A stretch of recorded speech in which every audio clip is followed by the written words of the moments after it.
I'm gonna let it shine all on my job.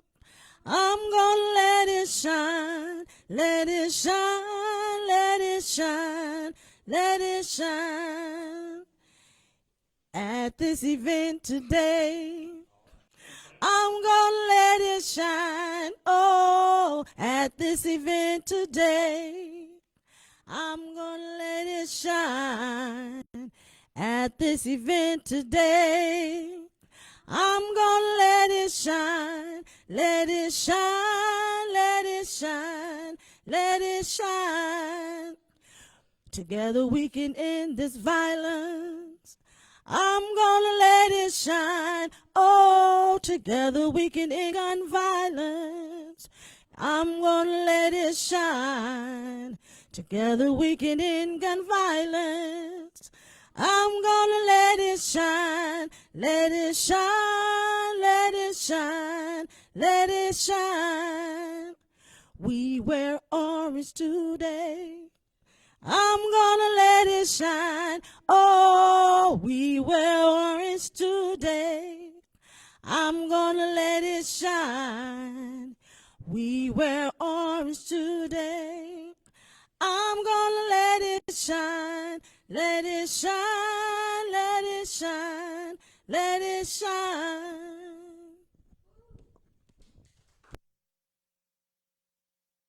I'm going to say it again. Welcome to Porter's Community Center. We're going to start it right now, not later, right now. I also want to welcome Valerie Pelham, who will be the moderator. And we want to follow our instructions. She wrote down a few things.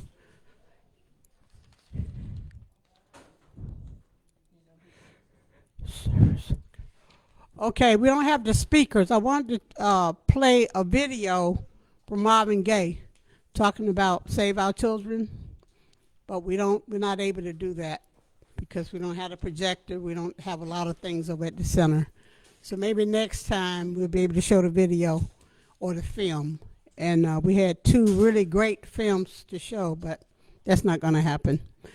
So what we'll do is start out with we will have lunch, but that'll be a little later. What I'll do is go on and introduce you all to Valerie Pelham. And Valerie Pelham is from High Springs. High Springs, is that right?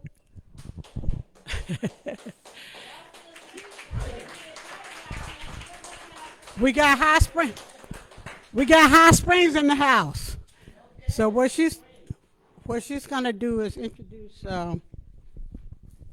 Deidre's our first speaker, and she's gonna talk about Moms Demand Action, and then we will follow with Robin, and well, we'll call up the panelists later, but that's how we're gonna start it.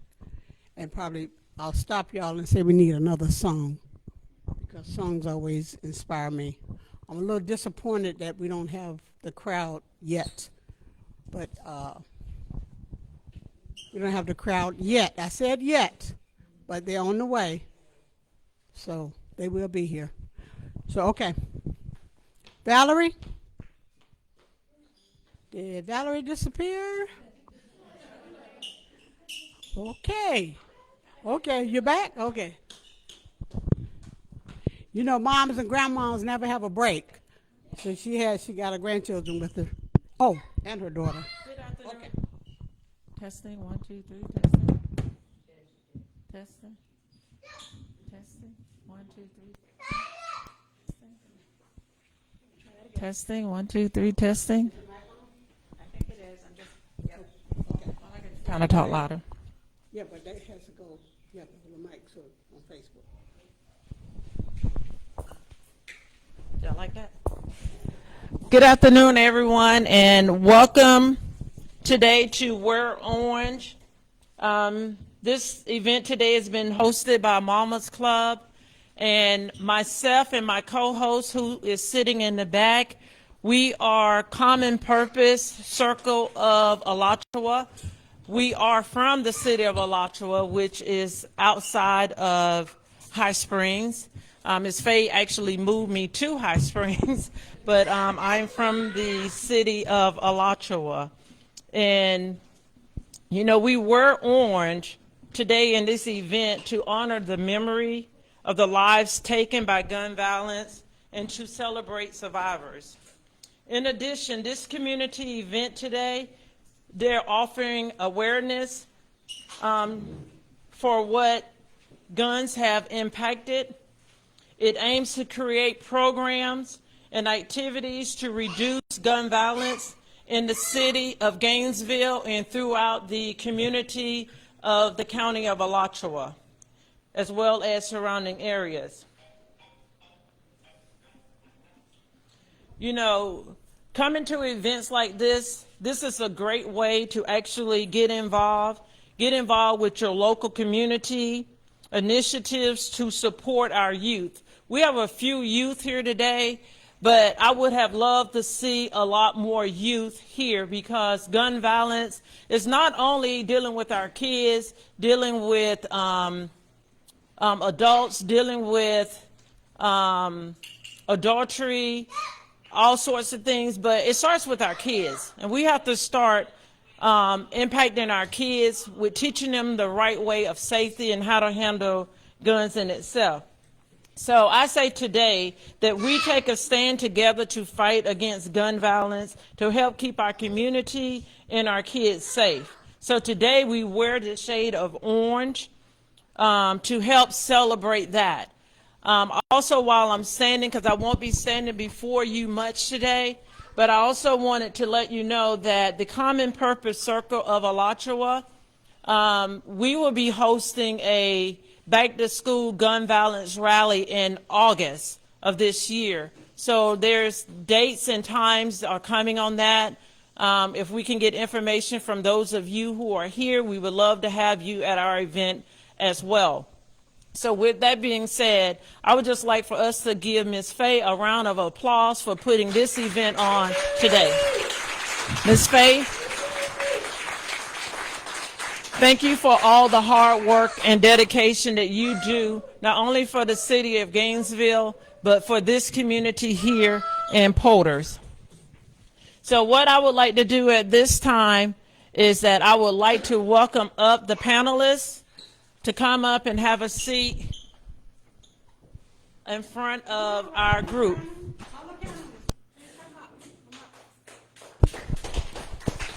She don't move this. What, you need the keys? Why?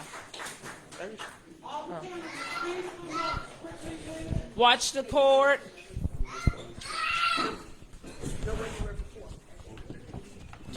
Stop all that noise. Go sit down.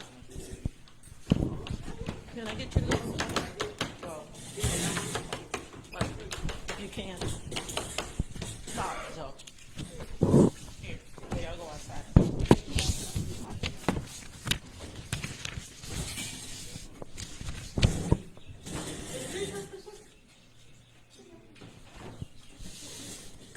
You think you're right? Okay, so we got a pen. Because I don't know who's sitting amongst me. Who you? Janice Harvey. Who you? Amanda Goldsmith. So Valerie's going to introduce Amanda Goldsmith. No, she added me after. Goldsmith. Thank you, Jess. Valerie's going to introduce Deidre. So can we start with that, Valerie? You get the rest of them later? I have to know who they are. Ms. Faye, I have to know who they are before I can introduce them. Yeah, I'm saying. Thank you guys for your patience. Who we have on our panelists today, we have Laditra Howard Shermans. She'll be speaking on behalf of Jay. I do apologize. Ms. Faye may get upset with me for a little while, but she's like a mom to me, and we all know that when moms get mad with you when you do something, they only stay mad for a short period of time. So for a short period of time. But we're going to start out today with Ms. Lily. No, See, that's what mamas do to you. They tell you what to do. Okay. We're I am Deetra Sherman from Alachua. Okay. My voice does carry. Okay. All right. I am Deetra Howard Sherman. I'm from the city of Alachua, and I stand today as a representative for Moms Demand Action. As you know, there is a Proverbs that says that it takes a village to raise a child. So Moms Demand Action stands as a part of that village. There's also another proverb that says that a child who is not embraced by the village will burn it down to feel its warmth. And so the gun violence that we're seeing in our community, I believe, is because children have grown up. Children are not feeling the embrace of the village. So Moms Demand Action stands together as an extension of that village. We support gun prevention. We're here to support the survivors of gun violence, those who had loved ones whose lives were taken from through gun violence. I myself is a community survivor. Less than 2 houses around my corner, there was a young man who was shot and killed in his own yard. The tragedy that we suffer can be prevented. That's the thing about gun violence. It can be prevented. And I think the key is the village. We as the village have to come together to provide that warmth that is needed to guide our children, because children grow up to be adults. Adults commit gun violence. So we stand together. Mom is here as a support system for those who have loved ones who have been taken away. We support for gun prevention. We have a program called Be Smart, which is about safe gun storage for young kids. It's one that we, as gun owners, there are Mom Demand Actions who are gun owners, but we understand the safety of gun storage. So we're here for that. Mom is just here to be an extension of the village. And I know a lot of times we think that the village looks like us, has the same skin complexion as us, but no, the village is spirit. The village has the same heartbeat as us. The village celebrates what we celebrate. The village grieves what we grieve. The village supports what we support. And Mom Demand Action is planted in this community and around the nation to be a part of the village. So we are here to be a support system. We have an information table in the back. There are some of us, you'll see us. If you're here and you're a part of Moms, can you just raise your hand so they'll know who you are? We are here to support, amen, and we're excited to be a part of what Mama's Club's doing, and we understand that we are stronger together. We're stronger together. As Valerie say, we are a part of the Common Purpose Circle of Alachua. We basically deal with the rural areas, Alachua, High Springs, Newberry, coming together for gun prevention. We held an event last year. And we claimed our park back. As a village, we came together and we claimed the park back that had taken 3 lives in our city. And can I say that we stood together, we prayed together, we walked together, we put ideas together, and there has not been another gun violence event in that park. So that is to be celebrated. That is the power of the village. So we stand together with the churches, with Mama's Club, Common Purpose, Moms Demand Action, every town. Our voice amplifies louder together. We're strong individually, but together we can conquer this thing. We can defeat gun violence. Amen. So I'm just standing here as a support system. Thank you. Oh, and also, I'm sorry, and I just want to really highlight, a lot of times when we hear gun violence, we're thinking about senseless shootings in our communities, but we also support those who domestic violence, those of suicide. So Moms Demand Action provides support for all of those, all types of gun violence, city violence, domestic, suicide. So we're here to support. We are part of the village. We thank you for embracing us today. Thank you, Deetra. Let's give Deetra another round of applause. Next on our panelist, we will be hearing from Ms. Robin Lilly. She is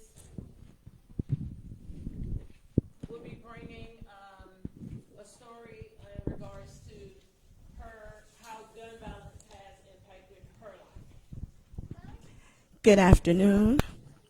My name is Robin Lilly. I am a survivor. My oldest son, his father committed suicide in 2019 of July. 3 months later, my 29-year-old son was murdered. He was originally from Alachua County, but he had relocated back to Palm Beach County. Um, this is a picture of Tyler, just minutes old. 3 pounds, 14 ounces, something like that, 14 and a half ounces. This was the very first time I ever laid eyes on him. This is the last time that I laid eyes on him. October 24th, 2019, just 3 months after my oldest son's father committed suicide. He was shot multiple times in his apartment. And his body was found 3 days later.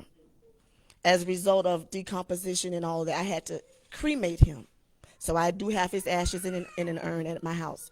But I had to travel back to Palm Beach County to have his service.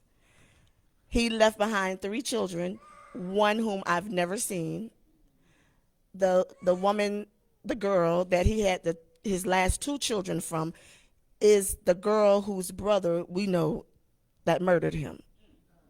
So I haven't seen my granddaughter since his funeral, and we have no contact with them. But his oldest son, he's a straight A student in Palm Beach County. This is TJ, Tyler's son, and at his funeral, and his sister. So he was supposed to be here today, but yesterday was his mom's birthday, and I didn't want to take him from that. So he wrote something for me to say to everyone about his dad. And I'll share that real quick. He says, "Hi, my name is Tyler Pearson Jr. When I was just 9 years old, I lost my father. It wasn't easy at first. I always thought of what he was doing before he got killed. It hurt my heart to know he died. From time to time, people keep talking about him.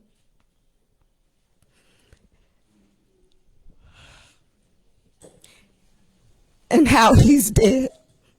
Sometimes I'll get mad, but I don't do anything bad. I also realize sometimes everyone's not here forever. When I think of him, I think of the good times we had. My mom and dad always got along.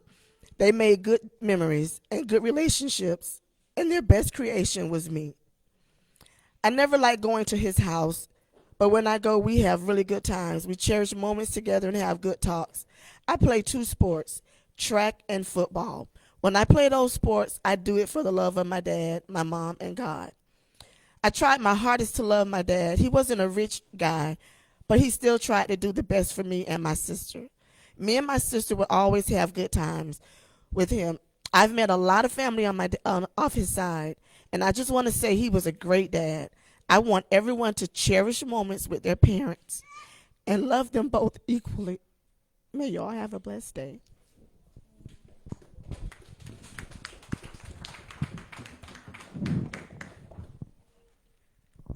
I asked him to write that because I know he wasn't going to be here. He didn't write everything that we shared, but he said he wanted children his age, because he's just 12. He'll be 13 in 9 days, to obey their parents, to do what their parents say, to don't be sneaky, because he's 12 and kids do kid things. And also I said, TJ, do you let your mom know everywhere you go, even if she didn't say you can go there and your friends decide to say, well, let's go. He was like, no, Nana, I'm not gonna. Yes. I was like, okay, because you said no. He said, yes, ma'am, Nana, I let her know. If she says no, I don't go. And I try to let him know that when you decide to do what your friends say, and then your mom doesn't know where you are, things happen. And you are the company you keep. I used to tell my mom, no, I'm not. Because they may do this, they may do that. I don't mean I'm doing it. But somebody doesn't know me, will see the kids that do this and see me with them, they'll assume that she does the same thing. So I try to teach him and his mom. She's a single parent. She's doing a very great job. And like I said, he's very, very, very smart. He sent me his report card. He had, I think, 3 A's and 4 B's with like nothing under a 85%. Like they didn't give 104% when I was in school, but his says 104% A plus. I'm like, wow. So I know he's intelligent. I know he's smart enough to make the right decisions. And then with guns, you know, I try to check his little social pages to make sure he's not affiliating himself with friends that are, you know, posting on their page certain things, because guns are, you know, like I said before, like candy. They're so easy to get. They're so easy to get. I say, TJ, trouble is easy to get into, very, very hard to get out of. You know, so, and when he made the statement about he didn't like going to his house, it's because of the way his girlfriend at the time treated him. You know, and I said, well, just make the best of it, you know, TJ. He said, okay. And I call him TJ. I don't like calling him Tyler. You know, his mom calls him by his name, but if I'm around, she don't, you know, she doesn't do it because, you know, it reminds me of his dad. But the gun violence, it has to stop. Older people aren't killing each other. It's us, our children. They're the ones that's doing it, and it's happening. And it's not happening by one. They're doing it 3 and 4, 5, 6 people at a time, which is sad. Not knowing, like, I think Commissioner Walker we spoke a while back, and she said death is final. They don't understand that. I don't believe they know it, they just don't care. I believe they just don't understand it. Because if you understood that if you take that person's life, you're ending yours. Because you're going to do life. You know, I don't know if they just fully grasp it, but as a community, like Deidre said, we have to come together. There's so many community organizers and,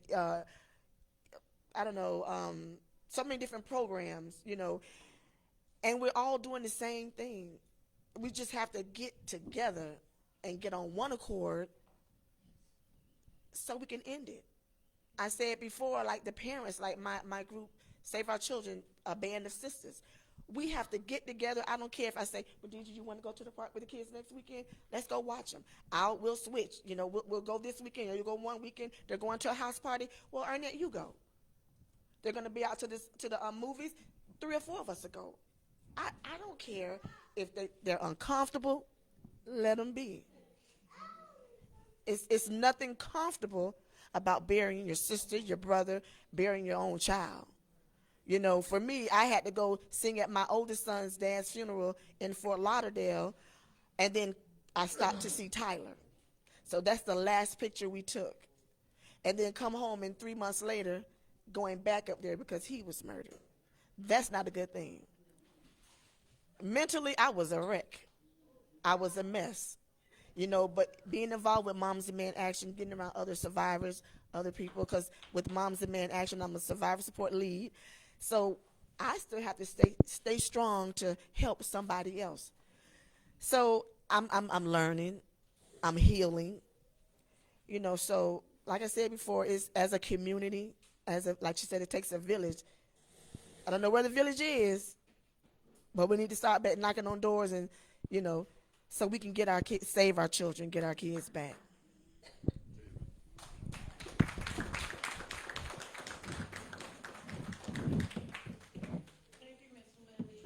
For such a heartfelt, just want to let you know, to all the survivors here on the panel, that we hear you.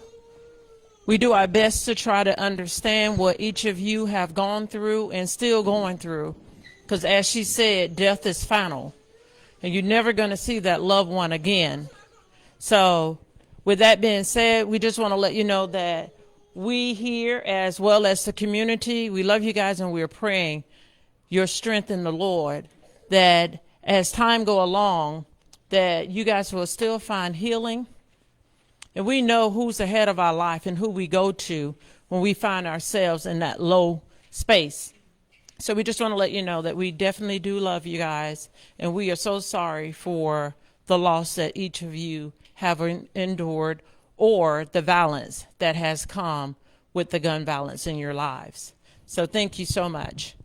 The next panelist that you will be hearing today will be from Pastor Mifford Griner. Hear ye him as he speak today. Thank you all. My name is Reverend Milford Griner, a longtime Gainesville resident, president of the Rosa Parks Quiet Courage Committee, which I know many of you are aware of. I've been in the ministry for almost 40 years.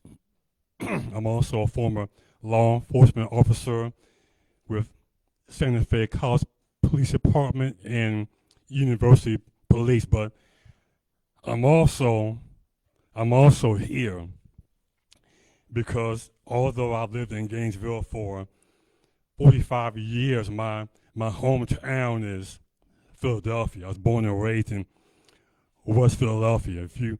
I always tell folks, if you watch the TV show The Fresh Prince of Bel-Air, that opening scene where you see him playing basketball. I played ball in that same court. I knew Will Smith when he was coming up in West Philly. We were in the same neighborhood. But I'm also here because I have a personal perspective about gun violence. I'm 65. I turned 65 on May 3rd. But when I was 11 years old, I was shot by a gang in my hometown of West Philly. The reason was, back in the 60s and 70s, gangs were prevalent all over the cities where I came from.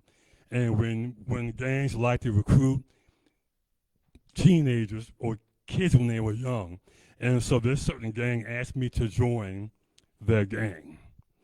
And when I refused to do so, about a week later, we were sitting on my front porch, my family and I.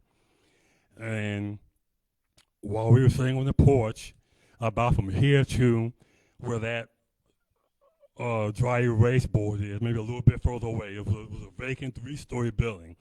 In that 3-story building were some gang members who saw us on our front porch, and one of them pulled out a little small caliber gun, and from that vacant building, shot me. The small caliber bullet went at the angle, and it didn't do damage internally on my forehead, but the impact of that bullet caused damage to my optic nerve in my right eye, and caused me to begin to lose vision in my right eye. Now, I tell people, if you look real close, I had to have a skin graft, and I still bear a permanent scar from that injury. And so whenever I hear about gun violence, and what I've heard for many years, I take it personally because of what happened to me.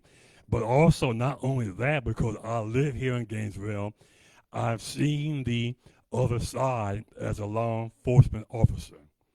But even more importantly than that, there are many reasons why we're having this issue with these young kids getting access to guns, and sometimes many cases it's from unlocked vehicles. Some of you may have heard about that. I'm also on the City of Gainesville Police Advisory Council. And we had talked about this for quite a while, and I will continue to do so. But let me say this. Many reasons why we're having this issue, but some of the main ones that concerns me is the fact that there is a disconnect. There's a disconnect in our communities. The disconnect is because for many years now, I've seen it, there have not been enough resources for our young people, especially in primarily black neighborhoods.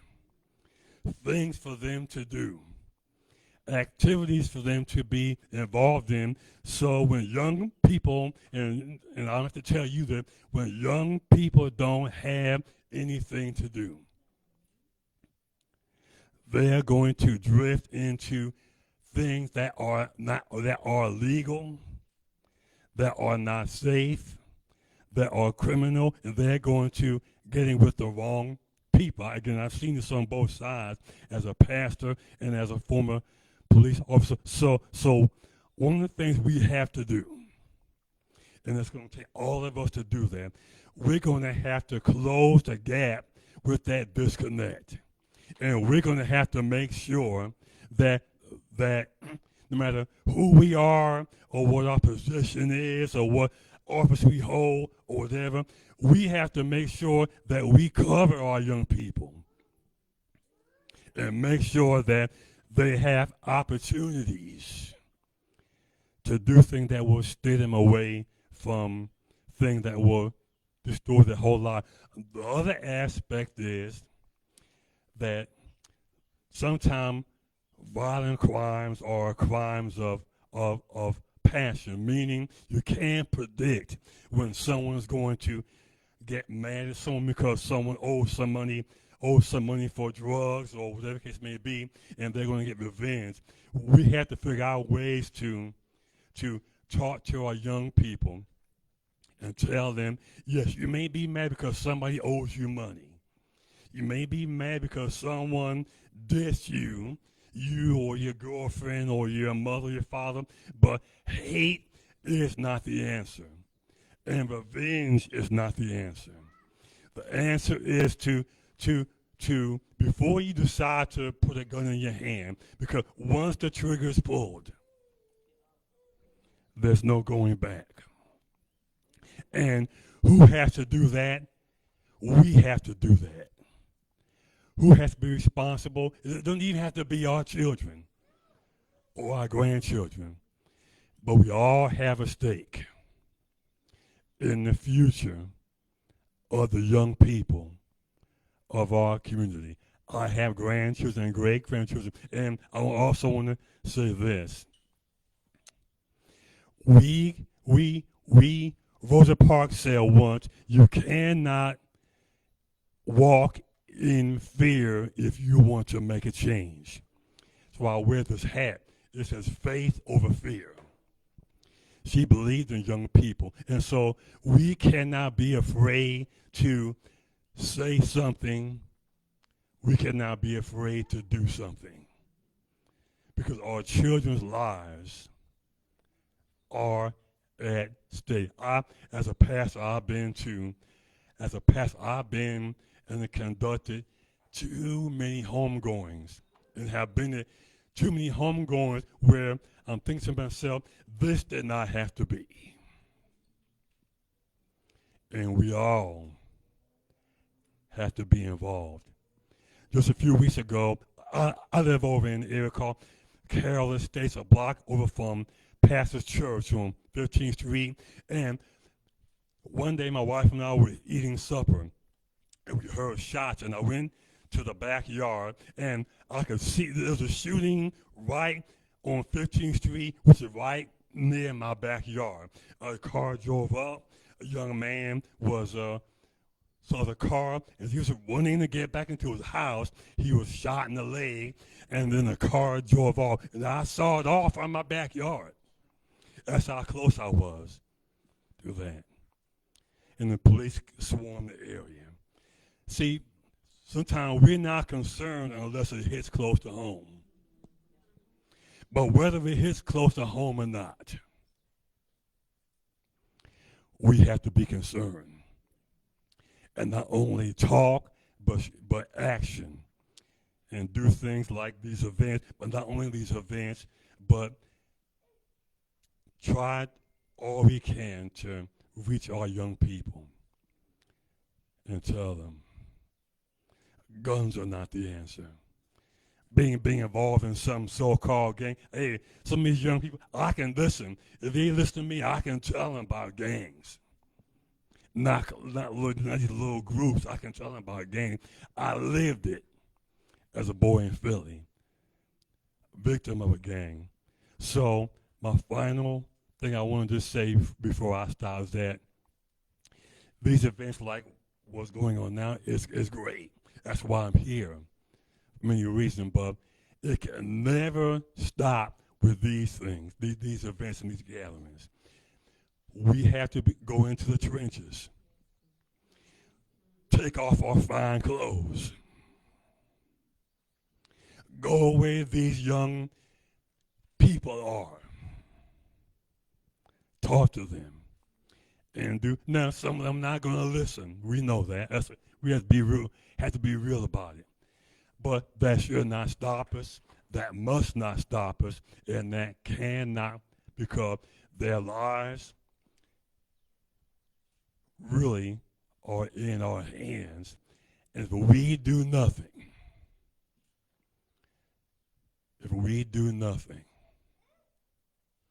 then we have to live with our inaction.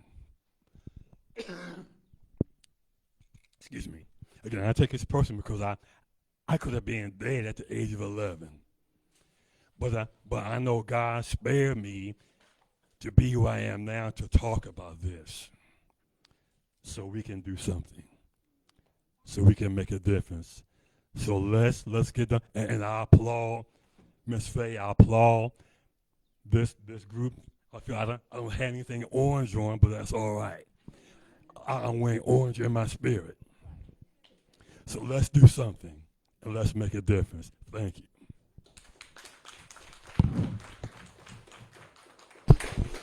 Thank you, Pastor Griner. We want to thank Pastor Griner for sharing his personal story with us. And as he stated, that we have to go into the trenches and we cannot be in fear. So while we're at home with our kids, that's where it starts at. Don't be in fear to check the bedrooms that you pay for.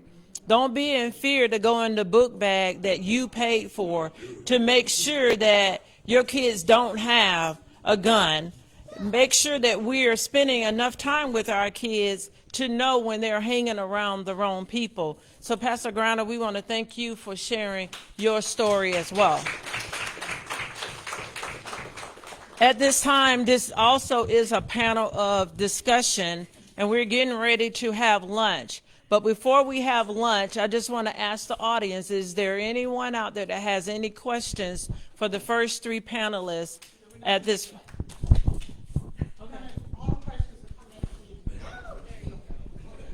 We are at lunch at this time. I know the children are hungry. I know they had breakfast.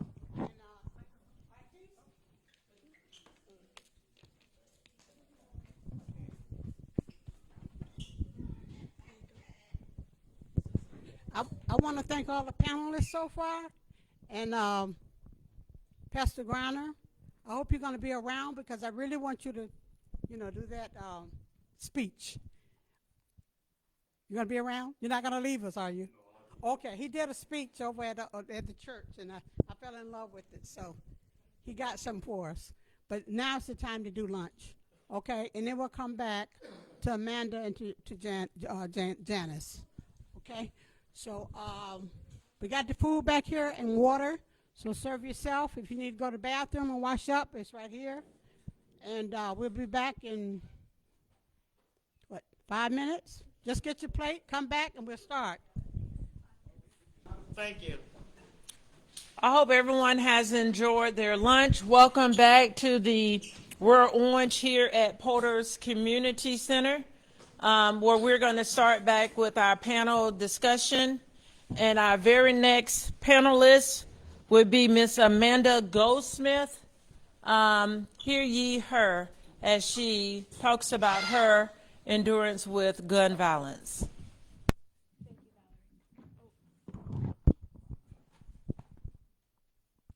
Thank you, Valerie.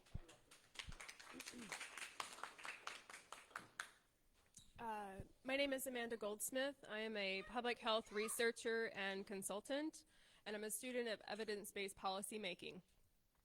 I'm also a gun violence survivor and a volunteer for Moms Demand Action.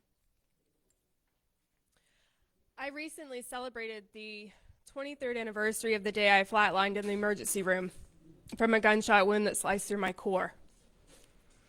Because I loved a girl and rejected a man. I was 17 years old. The bullet ricocheted off my T12 vertebrae through the main artery to my left kidney, intestines, and colon. And I saw the bullet that sliced through me hit and shatter my little sister's toy across the room. The man then pointed the gun in my face and pulled the trigger as I looked up the barrel. It jammed. He ran out. I ended up in the emergency room where I remember flatlining. And after a 12, almost 13-hour surgery, I survived to be a voice for those who do not make it, for our community, for the LGBTQ community, and for those that shouldn't have to live like this. I see hope in the younger generation, while at the same time I worry endlessly for their safety. We didn't have active shooter drills, but I know what they're doing to our youth. I have 3 children in public school. I know the tummy aches, I know the headaches, I see the anxiety, I know what they are doing. I feel the trauma that vibrates in me, and I see it, and I see what's happening. It's not okay. It has been 24 years since Columbine and countless other school and mass shootings in this country. But that's not the only threat that we're faced with in this public health crisis. 60% of deaths by firearm each year are by suicide. That's 6 in 10. 87% of those deaths are by men. The number one killer of teens and children, as we know, in this country is now gun violence. And in an average year, there are more than 10,000 hate crimes in this country that involve firearms. An average of 70 women a day are shot and killed by intimate partners in this country. And 92% of all women globally that are shot and killed in affluent countries come from the United States of America. 92% globally. And as we know that the Black and Indigenous and people of color community are the ones that suffer the most. Do you know what it's like living in a constant state of PTSD? Do you know what it's like always being on guard, hypervigilant, always reading the signs, paying attention to people, watching the body language, looking for exits, scanning the environments? We are training our children to live in a state of hypervigilance. We live in a state of community hypervigilance. When we look at low socioeconomic communities that need our support, that are struggling to survive, poverty, we know, breeds violence. We know from the research standpoint that poverty breeds mental illness because of the violence, because of the poverty, because of living in a state of hypervigilance that they cannot escape from. Survivors of gun violence and those in the community that are living at these hypervigilant states, it's not only an increase in mental health issues like PTSD or anxiety, there are physiological struggles as well, because the PTSD doesn't just affect the mind, it affects the body, it affects the nervous system, the cardiovascular system, the digestive system. So you have higher increased rates of chronic diseases like irritable bowel syndrome, like cardiovascular hypertension and other heart diseases. You've got higher risks of respiratory illnesses that plague those lower socioeconomic neighborhoods. There's a way to change this narrative. We have the research from countries all across this world that have done it. The easiest way is to lift people out of poverty. You give them housing, you give them health care. You give them food and clean water. That will lift the violence, that will lift the mental health, that will lift the chronic diseases. That's where it's going to start. It's going to start by taking care of our communities. It's going to start by, instead of us spending our taxpayer dollars on sending people to juvenile or sending people to prison or sending people into more disparaged communities than what we're helped with, we can change it. We can lift it. And we can actually save more money. We save money by taking care of them. We save money by giving them housing because the taxpayer cost is higher.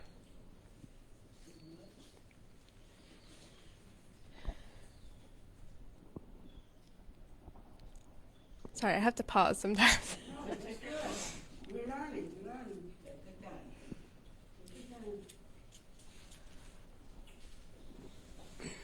I don't know about all y'all, but I'm a little tired. I'm tired of the news. I'm tired of the hypervigilance. I'm tired of living in a state of fear. I'm tired of worrying if I should go to Pride with my family. I'm tired of wondering if when we drop our children off at school, if we're going to be able to pick them back up. There's a vibration that is building in the communities all across this country. I feel it. It's palpable. Part of that vibration is the pride that I'm seeing in our youth, and it's boiling to the surface. A part of it is frustration and worry and righteous anger. None of us, our children especially, should have to live like this. I want to direct that energy to where it belongs, our locally elected leaders. We have to organize in a way we have not seen in a very long time.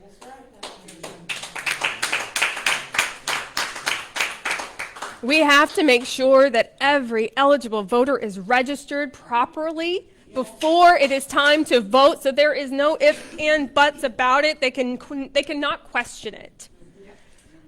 We have to let them hear our voices. This is our table. Democracy is our table. We the people are supposed to govern it. We the people are the ones in charge. We have to get those shady people that are sitting in those seats out.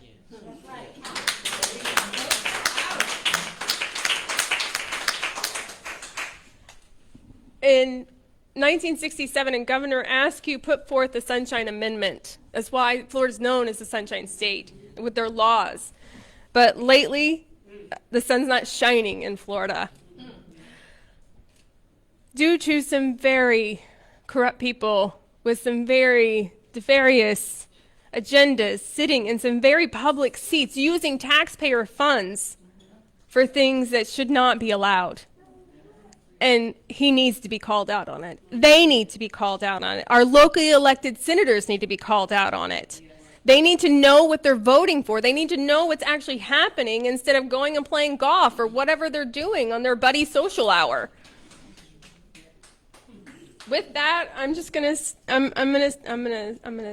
wrap it up because I could go on a bit more, but I thank you all for being here today. I really appreciate everyone who's wanting to help us in this public health crisis. I'm looking to collaborate. I'm hoping that other people will step forward, not just for these events, but also for afterwards when we need, like Reverend said, people on the ground, boots on the ground in the communities, helping out, getting things done.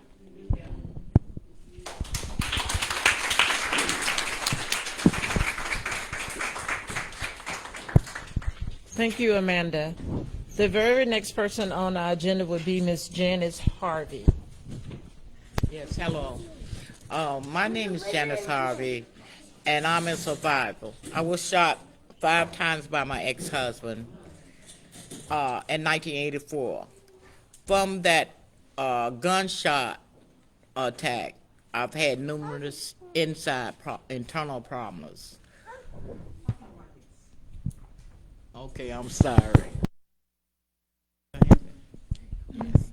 Oh, okay, I'm sorry about that. But anyway, I'm still baffled by the things that we haven't learned. we put things out for our children to learn, and we don't go behind them and see if it's true and if they are doing it or not. It's nothing wrong with you going in your child's room. It's nothing wrong with you being snoopy or being nosy. It's nothing wrong with you being senile and don't know what you're doing.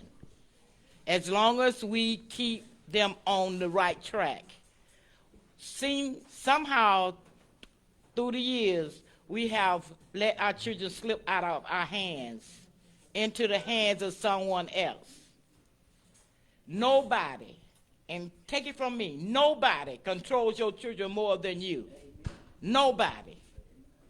And if you don't put a control on your children, somebody else will. And it might not be the way that you like for it to happen. You see, I see every day. I've seen so many. My son was murdered in 1995. Shot so many times in the back. You be wondering, how can a person shoot so many times? You see, one person. I still live that thing every day with him being gone because I missed the most important part of his life. Such a genius. Mind gone to waste. And we have so many. I have so many deaths this year. And I go visit, as a matter of fact, I just left the cemetery 4 days ago. And all these new bodies, graves that I see. Young people, not old people, young people, 17, 18, 19, 20, 21. I'm talking about, my mother died April. You see, and my cousin, and I go and it bothers me so much. Inside, it hurts because you say, you talk, and you can't do anything because they won't listen. But I've learned that if we take them by the hand and bring them forward instead of leaving them, you see, you have to pay attention. I don't care what, the little ones like this. You have to, when they say something, they're saying something. We're just not listening to them. See? I don't care what circumstances. We're not listening. We have to pay attention. See? It's the little people, and our little people are getting shot. A couple of weeks ago, I read talking about a 4-year-old shooting. How can a 4-year-old shoot his brother? You tell me. Did you teach him? How did he know about the gun? Did you give him the gun and show him how to pull the trigger? And then you want to put them in jail? How can you think that a child that age or that size should be going to jail? That's ridiculous. And then we fall for all this stuff that our politicians put out there for us to believe. If you can't believe in yourself, who can you believe in? If you believe you like that, then you're like that. You're what you are. You're what you make yourself. I don't care what people say. They can point their fingers all they want to. If you're doing what you're supposed to do, then it'll be right. What we have to do is get together. Stop talking. Get our children together. We need to get together as parents, mothers, fathers, grandmothers, granddaddies, aunties, uncles, sisters, and brothers. Come together as a community, as a whole. I'm talking about all the people. And I'm not just talking about one pigmentation of the skin. I'm talking about all the pigmentations. And we can sit back all we want to and look and point. But it's time to stop pointing. It's time to do something. Do you know how many people, how many children die every day? Every day. How many children that are missing? Do we see? Are we just looking and just talking? Are we out to stop this stuff? We won't be no more if all our children die today. Where will we be tomorrow? We don't have anything because what we put out here is gone before us. You see? So what we do, we have to come behind us. You know? You can't look at it and say, oh, he bad. I don't got time for him. That's not, we did it too long. That's what's the matter with the children. We not listening. We not hearing them. I saw a group of young people yesterday. Nowhere to go. Nothing to do.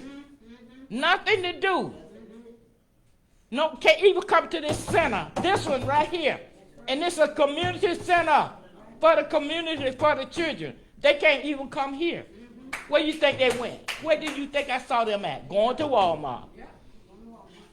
I mean, a bunch of them. You see? And the first thing that people see, they thinking they come to steal. They might even just be coming to look. But that's the impression that we have on our children as we look out. We should not look out and say, our children going to do this, our children. Hey, where you going? What you want to do? You see? You know? What you need. See, that's what we lacking in. Asking our children what they need, what they're going to do, you know? What interests you? You see, I pay attention to my grandchildren. I'm sorry. I learned to pay attention to my sons a long time ago. See, when I got shot, my son said to me, Mama, why are you going to marry this man? My son, the same ones that dead now, that got murdered, he said to me, Mama, why are you going to marry this man? Because my son saw something in this man that his mama didn't see that was not good. And that's why I said to you ladies and gentlemen, listen at your children. See? And from that incident, way back in 84, my life has not been right since. I lost a lot of things. I lost godsons. Gun violence, I can tell it to you. Right next door to it, standing. I can tell how awful it smells. It smells stink. It's a stink thing. Especially when you see children dead, laying out for no reason. They killed my son because they was jealous. You see? When our children have a mindset that to kill somebody just because they didn't like this or like that, or you know, it's us. Stop putting it on the children. It's us. It's us. It's what we have to do and what we have to show our children.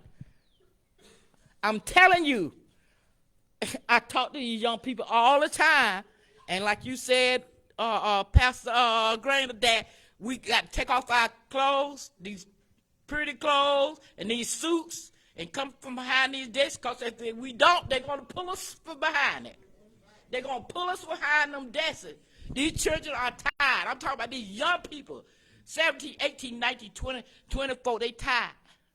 They tired of nowhere to go. They tired of not being listened to. They tired of people not hearing them. And remember, when you grow to learn. They growing too. They learning too. But are they learning the things that we want them to learn? See, you got to understand that. And all these things that I'm saying, it starts at home. It starts at home. My grandmama taught me a long time ago. You see, if you forget where you come from, you know where the hell you're going. And I'm telling you, it's true.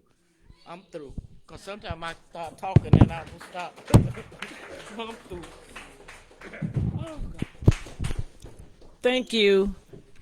As I relinquish my stand, again, I just want to thank you for allowing myself, Deetra, the Common Purpose Circle of Alachua to be here with each and every one of you. We want to thank our panelist speakers, Ms. Deetra Howard Sherman. Give her a round. Ms. Robin Lilly, Pastor Milford Griner, Ms. Amanda Goldsmith, and Ms. Janice Harvey. As Ms. Harvey spoke, tears came to my eyes. As we listened today, we have heard some very painful, heartfelt, impactful stories.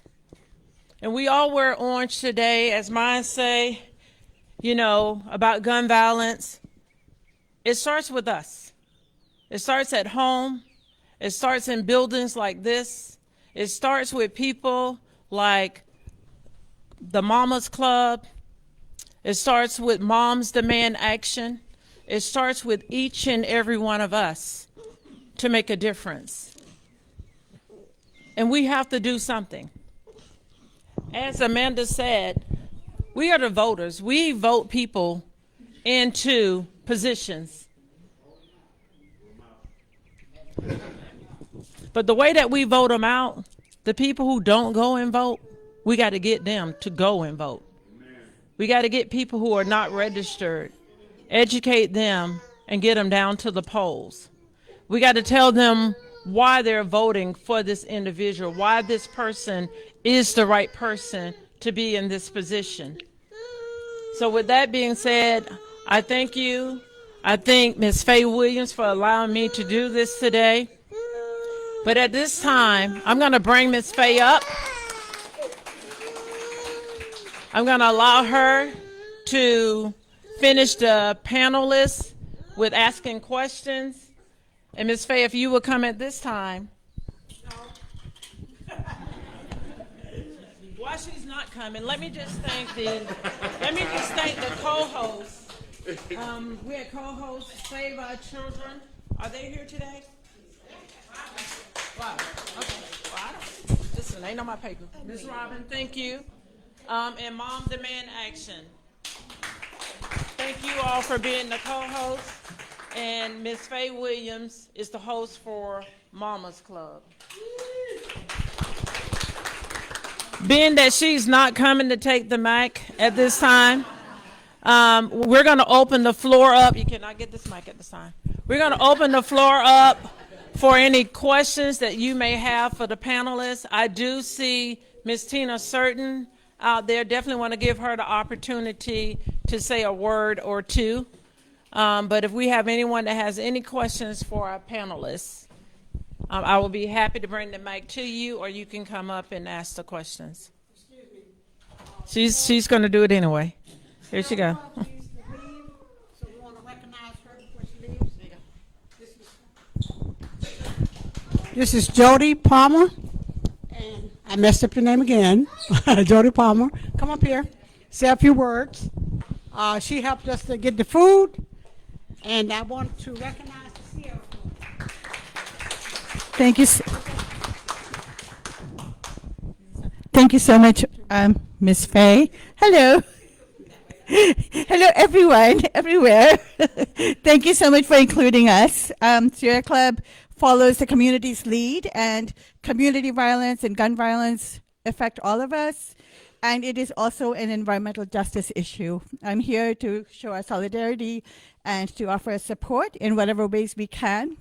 One of the main things that people don't talk about, there is a shown connection between increased heat and energy burdens on communities and feelings of stress and aggression and opportunities to have healthy ways to express that stress are missing in many communities.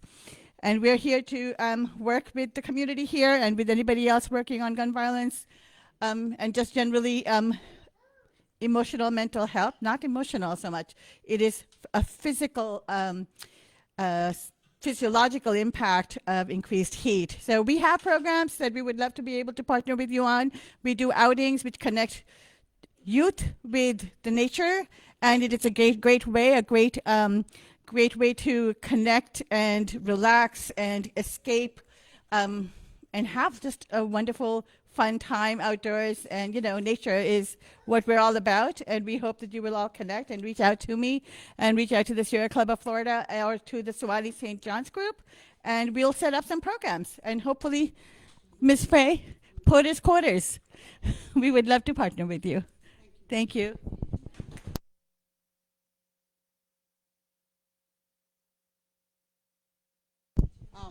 So we'll have a program with the Sierra Club coming soon, probably in September. We're going to make some major changes over here in Porter's Quarters. So they'll be one of the groups that we'll be working with. So we're going to go back to the panelists. Valerie, is that right? Pastor Griner, can you wait a minute before or do you need to leave? You okay? Okay. Because I want to hear the hate speech. You did a great job. So do we have any questions? Let's start. Or comments? Oh, yeah.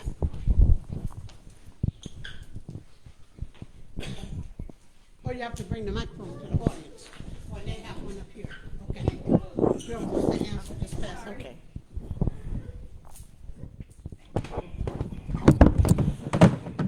I just have a question for Amanda. You cited a lot of statistics, and I would be really interested in like getting that published so we all have access to that. All of that information is found on every town Oh, okay. and Okay. Mom's Demand Action. Okay, wonderful. So Thank you. that's where I pulled all of that. Perfect. Thank you. Everytownresearch.org. Okay, thank you so much.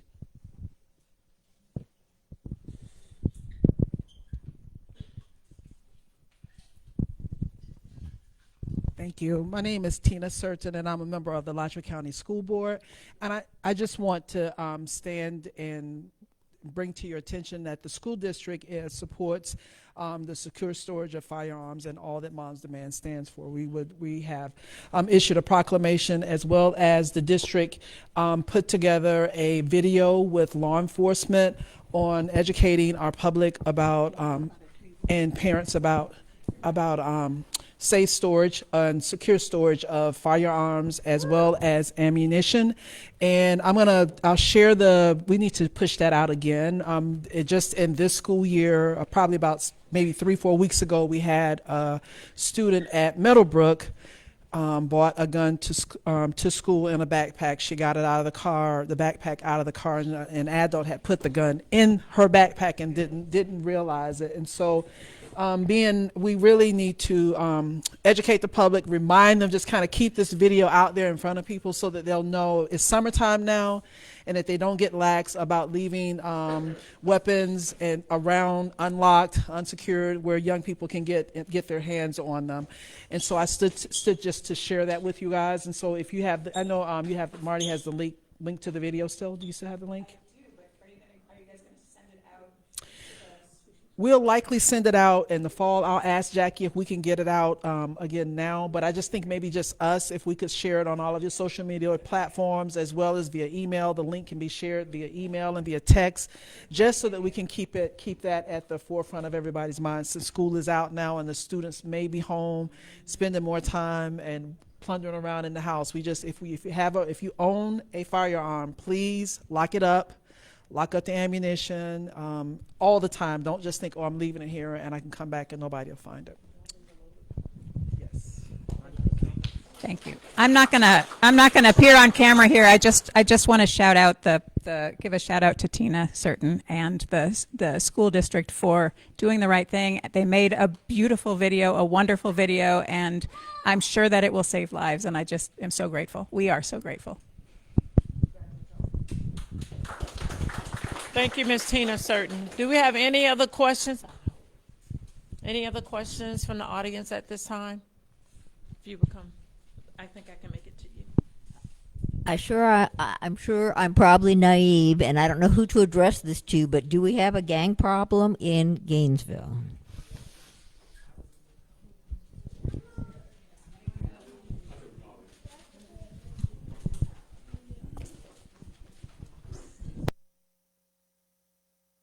Well, speaking as former law enforcement, what we have in Gainesville are groups of young people who live in various neighborhoods in and around Gainesville, and what they have done is that they have come together in various numbers. And they have formed a gang which is really based on their neighborhood and what they're calling their territory. And what's been happening is that when these young people are getting together, they are thinking of doing sometimes physical violence against others who, in their mind, in their view, are from outside of their territory or outside of their neighborhood. And not only that, but they're also coming out of their neighborhoods and committing various crimes, sometimes misdemeanors, sometimes felonies, such as getting a hold of guns, buying guns off the streets. And again, I mentioned earlier, the big issue that's going on now is that many of the guns that are in the hands of these young people that have formed these gangs have been taken from unlocked vehicles. And they've been getting into the hands of young people who are now committing these crimes. Sometimes it's related to drugs and so forth, but they have formed these groups. Sometimes it may be 10 or 12, the numbers vary, but they're not really official gangs. They're just groups of teenagers that are getting into trouble. And this is what has been going on that GPD has been trying to deal with for the past several years. And the issue is that now, more than not often, they are now armed, and they are now engaging in drive-by shootings. They're engaging in what's called retaliation shootings for things they feel have been done to them. And so, in the sense of actual gangs, only based on what I grew up with, they're just groups of young people from their neighborhoods who have formed these so-called gangs and getting in trouble. So yes, from that perspective, there is a gang problem in and around the Gainesville area. Yes, ma'am.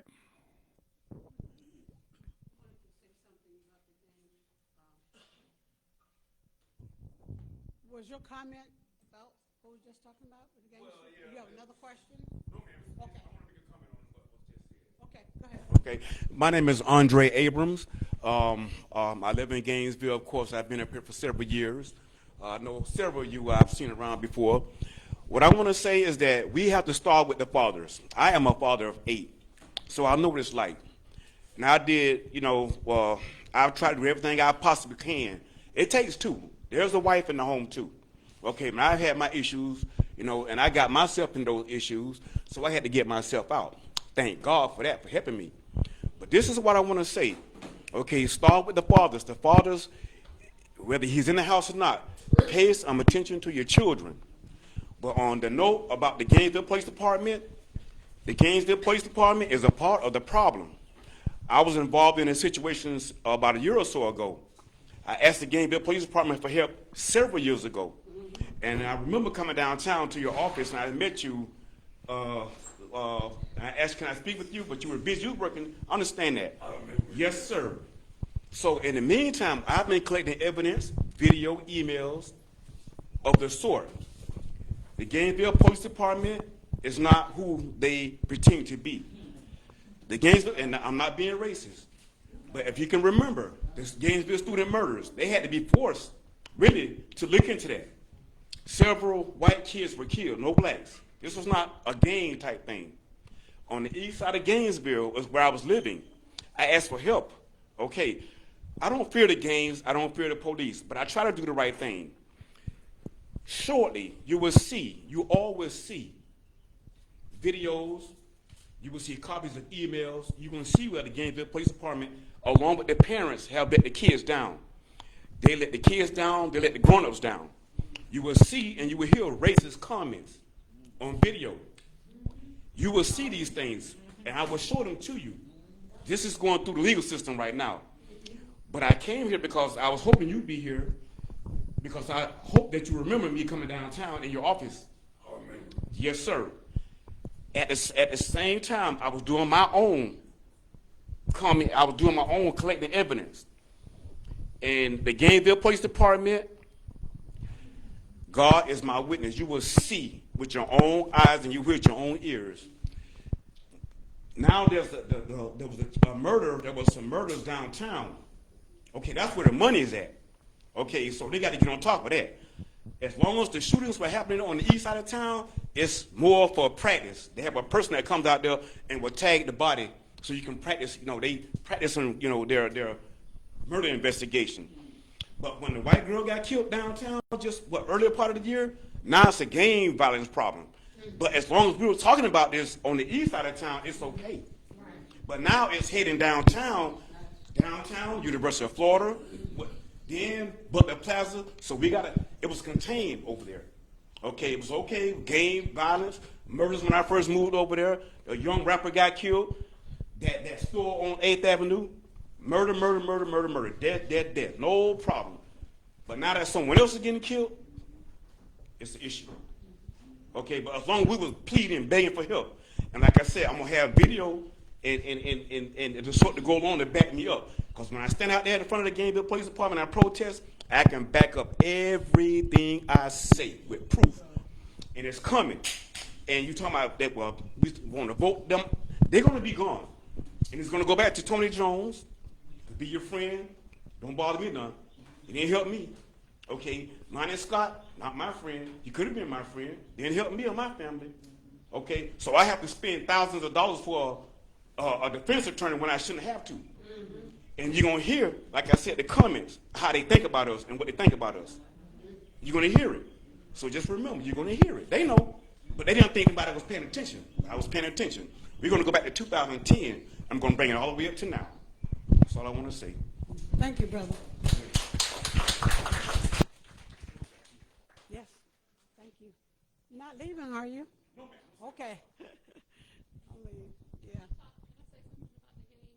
Yes, I wanted to say a few things. Okay, I just want to say really quickly, there are gangs. Gangs is just a group of individuals who get together, 2 or 3, same ideas, same things, same symbols, same colors or whatever. That's a gang.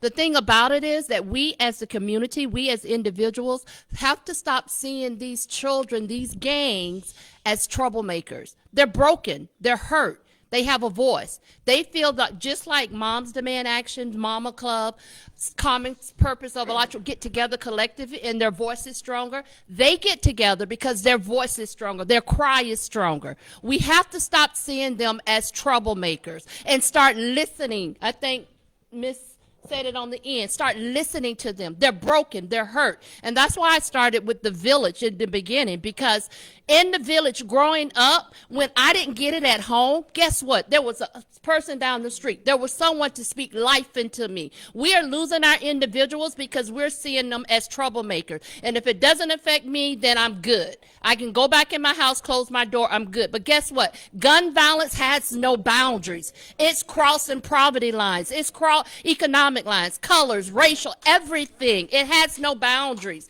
So now, well, it starts with listening to our children. Okay, they're in a gang. If you talk to them, the saddest thing I talked to a group, I have a girls mentoring group, but I talked to a group of young men, and what broke my heart, I was like, do you understand you can die? Like, you can, and you know what they said? So what?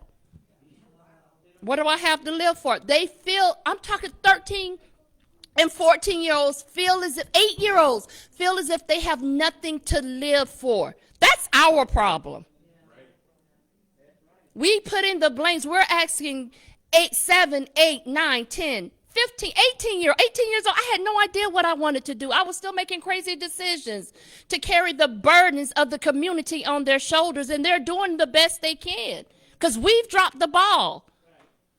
They don't feel the lump. It says that proverb says that a child that is not embraced by his village will burn it down. They're burning it down.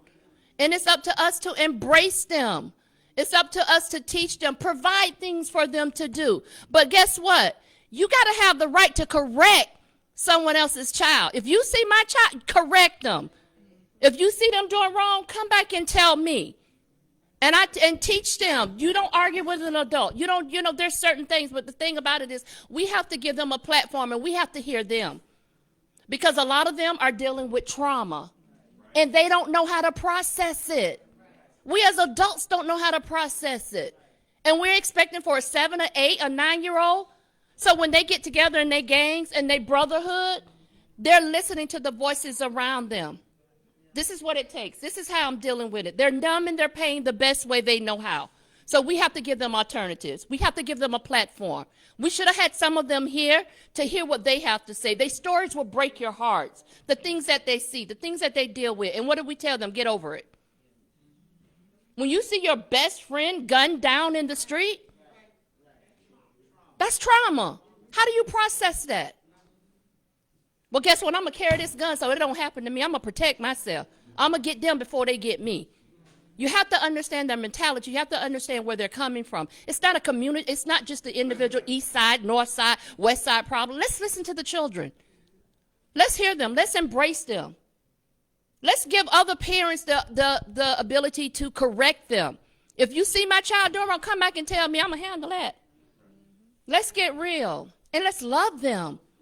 Love covers that. If we can just love on our children, that's what it is. They're missing love. That's what it is. Love covers, conquers. So a lot of them are broken. They need love. So that's what it is. So that's, yeah, we have gang problems, but let's listen to them. Let's see why you're in that gang. Let's see why you're participating in those activities. And then let's give them some alternatives. And it does start with the fathers. Yes, ma'am. And one thing I also want to include, I'm not going to take time, but you have to be careful because most of these parents, they just... That's what I said. Yeah. You got to be open to the village correcting. You got to be open to, hey, your child had a gun. Yes. Okay, I want to say a couple of things, and then I'm going to introduce Pamela Marsha Coons. You know, sometimes I can't sleep. I live right on this street. This is my street. So sometimes I can't sleep, and I get up 11:30, 12 o'clock, and I walk. I walk up to University Avenue, come back down Main Street, come here. And one day I was walking, and I heard someone crying, really crying out loud. And I thought it was the homeless woman who has 4 children. And once in a while, she'll sleep right here behind the center. First time I saw her, I did have a question, did she apply over at St. Francis, but they were full, so they could not take her. But they did help us with the money to get a hotel for 2 or 3 days with her children. And eventually, they were able to help her get a place to live. So that was a good thing. So the same voices, I was walking again, the same voices came, and I'm thinking, oh my God, it's the woman with the 4 kids. And so I walked over thinking I could say something to her, but there were 11 or 12 girls right here in the playground, right here at Porter Center. They were beating up on another girl because we do have gangs in Gainesville, Florida. I did not know that, and these are girl gangs. One of the girls lives right here in Porter's. Well, 2 of them live right here in Porter's. And they beat that girl down so much, I assumed that they would take her to the hospital. But that was called initiation. That's the way you join the gang. By being beaten down, they had a line, and you go through that line, and they beat you down. And I'm thinking, she's hurt. What are you going to do with it? We're going to take her back to our apartment. So they have a place to live, but in order to even go to the apartment, you have to be beaten down in order to join the gang. And I had no idea this was happening. And it's not only in Gainesville, and it's not only in Porter's, because we had folks from Sugar Hill as well as Duval. So we know already that we got 3 girl gangs. They may not call them gangs, they got a name, and I forgot the name, but they're very active, okay? The good news is that we had 2 over here, and I couldn't rest until they left. They're gone for the summer. My problem is that when they come back for school, and I'm talking about girls who are in the A and B students, both of them, A and B students. I see them every day because sometimes I get up and I'm at the bus stop. They go to school, A and B students, okay? But they're part of that gang. Now what's going to happen when they want to come back home? They were happy to leave. One immediately went to Savannah to live with her auntie. The other one went and lived with her auntie in Atlanta. That's good news. But what happens when they come back? I don't know. I'm just putting a question out there for us to think about. What happened to these girl gangs? You know, we focus so much on the men, and they need help too. But it's also the girls. It's also the girls who are being left behind on everything. And that's why they joined the gang. And I'm going to shut up. Let me just say this. I asked them, I'm not going to use her name, came to my house to apologize to me. Apologize to me for seeing her punch her friend, because they're friends now. And I said, you don't need to apologize to me. You need to apologize to your mom. Did your mom know that you were out here 11:30, 12 o'clock at night beating up on somebody? And her answer was, my mom don't care about me, Miss Faye. My mom does not care about me. I said, why did you say that? She said, the same guy that you came over and had her boyfriend, he's still doing the same thing to me. Let me put it this way. This woman's boyfriend comes into the shower when her daughter is taking a shower.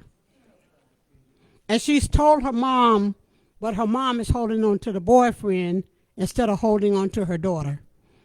That's the reason she joined the gang, because she's mad at her mom. And also the gang's help.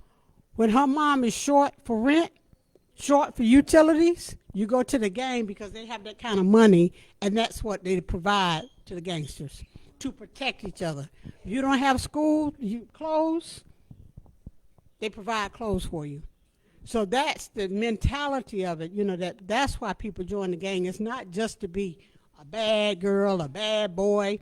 There's a reason. And just like somebody said, the fact that this center is not open on the weekend is a shame. It's a shame, because that's when most of our kids are here in the community, is on the weekend. And so we're still advocating for us to be able to get a key or to hire somebody, hire staff to be here every Saturday. And now I'm gonna introduce Pamela, because you know this is all great, but we really need to talk about mental health issues. It's come up. Why is everybody leaving? Oh, okay. I thought I said something wrong. I want to introduce Pamela Coons. Pam, you need an introduction. They know you. But you need to say, you know, take a few minutes and say a few things about what's going on mentally with our children.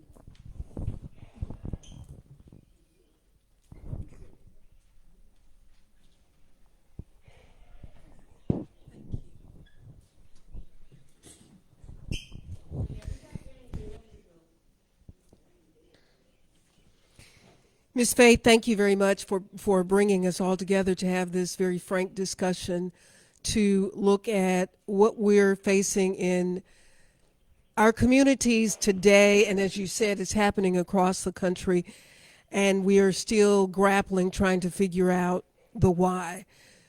I just left a conference in Orlando. I was there a whole weekend with the Church of God in Christ. They had a whole panel discussion on mental illness. And I think we have to start being honest about mental illness in our communities. Suicide is the #1 cause of death. #1 cause, we're talking about gun violence, which is horrible. But suicide is the #1 cause of death of African American children between the ages of 5 and 16. Yet we don't hear about it because the news doesn't cover suicide. It's said that they don't want it to be copycat suicides. But when you listen to some of the lyrics in some of the songs, it glorifies death.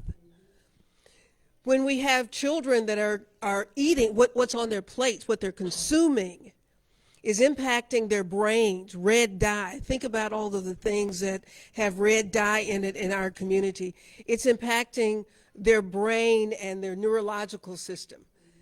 when we think about what they are consuming visually, we're talking about an activity that is a form of entertainment in the United States of America. Gun violence is a form of entertainment. So how do we address it without talking to Hollywood?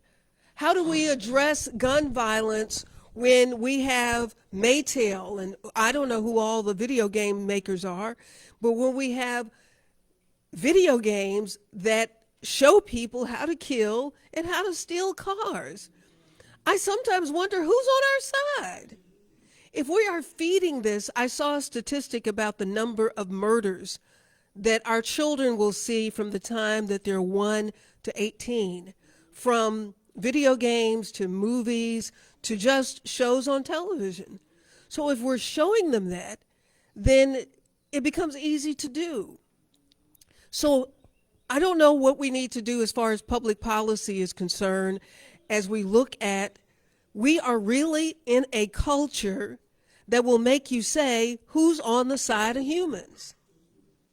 The food is making you crazy. You're watching stuff that promotes being crazy, doing deplorable things. When I was working television, when gambling was approved in the United States, when gambling was approved on the waterways, on the Mississippi River, I was in a television market in Davenport, Iowa. So the first casinos were on the river in that area, on the Mississippi River. But the gambling industry, good or bad, the gambling industry, they have to set aside a portion of their profits to address Gamblers Anonymous, to address people who have gambling problems. The prison system is a $74 billion a year industry, making more money in a country that's only 5% of the whole world population. 8 billion people. We're only 5% of the world population. Yet we have a prison industry that's incarcerating 25% of the people who are in jail are in the United States of America. Have the prison industries decided to contribute any of that $74 billion to help make sure that more people don't come in? I doubt it, because they're looking at third grade test scores to decide how many more prison beds they're going to need. In a community that I grew up in recently, they just opened up a new prison facility. I was talking about somebody there. She said, girl, sometimes you look at the police blotter, they've arrested 30 people. One day they had arrested 52 people. Who's on our side? And if you got 52 people out there a day, 30 people a day, who are you really locking up? I don't know if you all are familiar with Dorothea Dix back in 1800s. Dorothea Dix recognized that the prison system was incarcerating mentally ill people. We've closed down our mental health facilities in the United States. And we're now, taxpayers are paying millions of dollars a year to incarcerate people who really have mental illness. I'm told right here in Alachua County, 65% of the people that are in jail in Alachua County have mental illness. What could we have done to make sure that these people, well, part of the mental illness, I'm told that any addiction, 10% is only, the addiction is only 10% of the problem. The other is mental illness. Let's go back to the third graders. If the best that we can do for a 6, 7, 8-year-old is to build a jail cell in this country, a child is 8 years old, well, they're not looking at whether or not this child is going to rob anybody. They're looking at this child's mental acuity. And they know that there's a great chance that this child is going to continue and do things that will end them up in jail. Our precious children who are diagnosed with autism, where are these children going to go? They're going to go to prison. And families don't understand that because we don't have any mechanisms in place to address the growing number of our children who are being diagnosed with autism.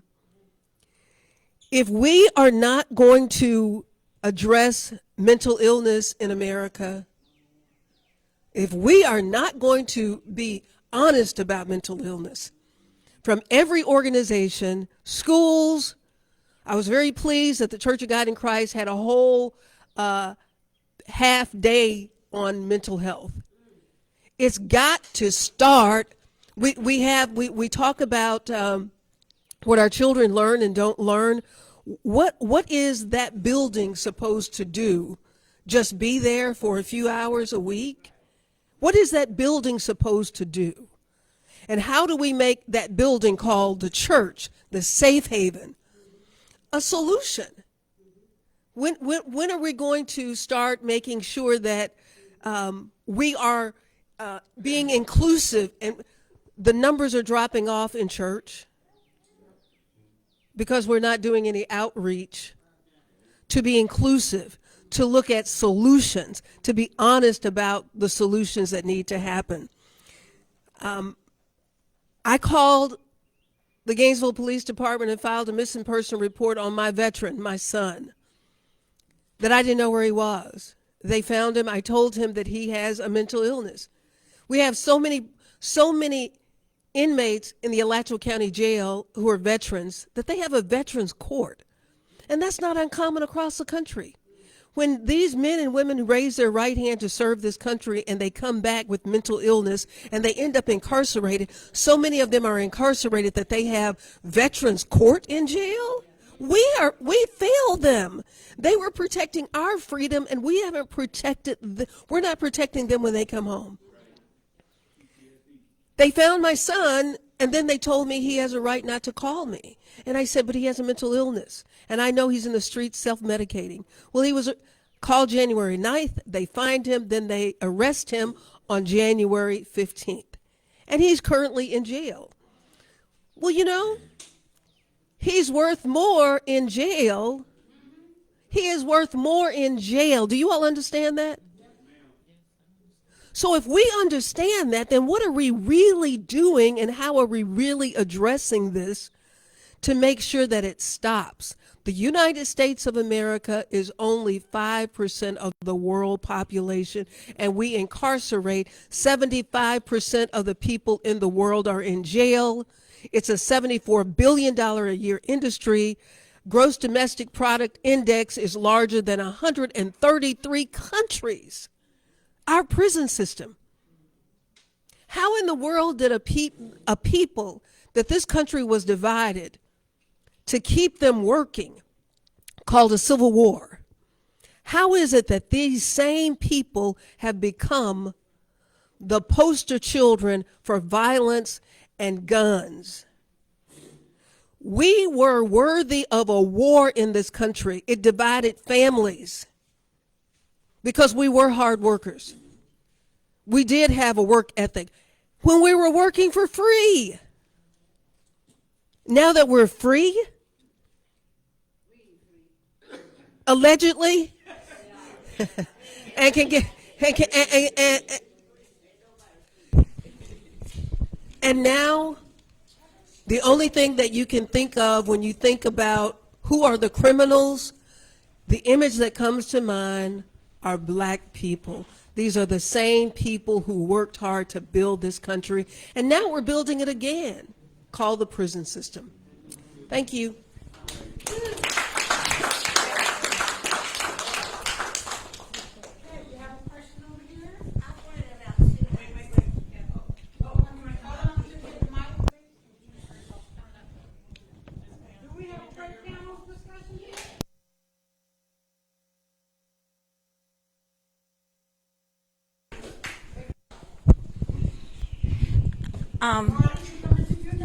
We've had so many insights from different perspectives, and all of that is good. I wanted to add one more comment that keeps crossing my mind. My expertise on gangs is not there, but I did have some training years ago as an educator, and what really stuck in my mind is that the gang is the family for that person. So we've talked about what fathers should do, what mothers should do, what the church should do, and sometimes those entities aren't able to fix it, aren't able to provide what that child needs. I'm just thinking about how this is not a local issue, it's a national issue. Poverty is at the root of it. Yes, mental illness, but all of that goes hand in hand with poverty too. We are spending time arguing about whether the rich should be taxed more and whether LGBTQ people are real people, real citizens, and all of these things that we're spending time on. What's really important is for us at every level, local, state, and national, to be addressing poverty, health care, so that the mental illness is addressed for every family, not just those with financial resources. So that I just wanted to take it that step further, that we need to vote and we need to be educated about who at every level supports those things that will really impact us. Because it should be not just the churches trying to address this. It shouldn't be just the Mama's Club doing this all by itself. It should be also a government entity that steps in and offers resources that we don't always have at the local level. So, that's all.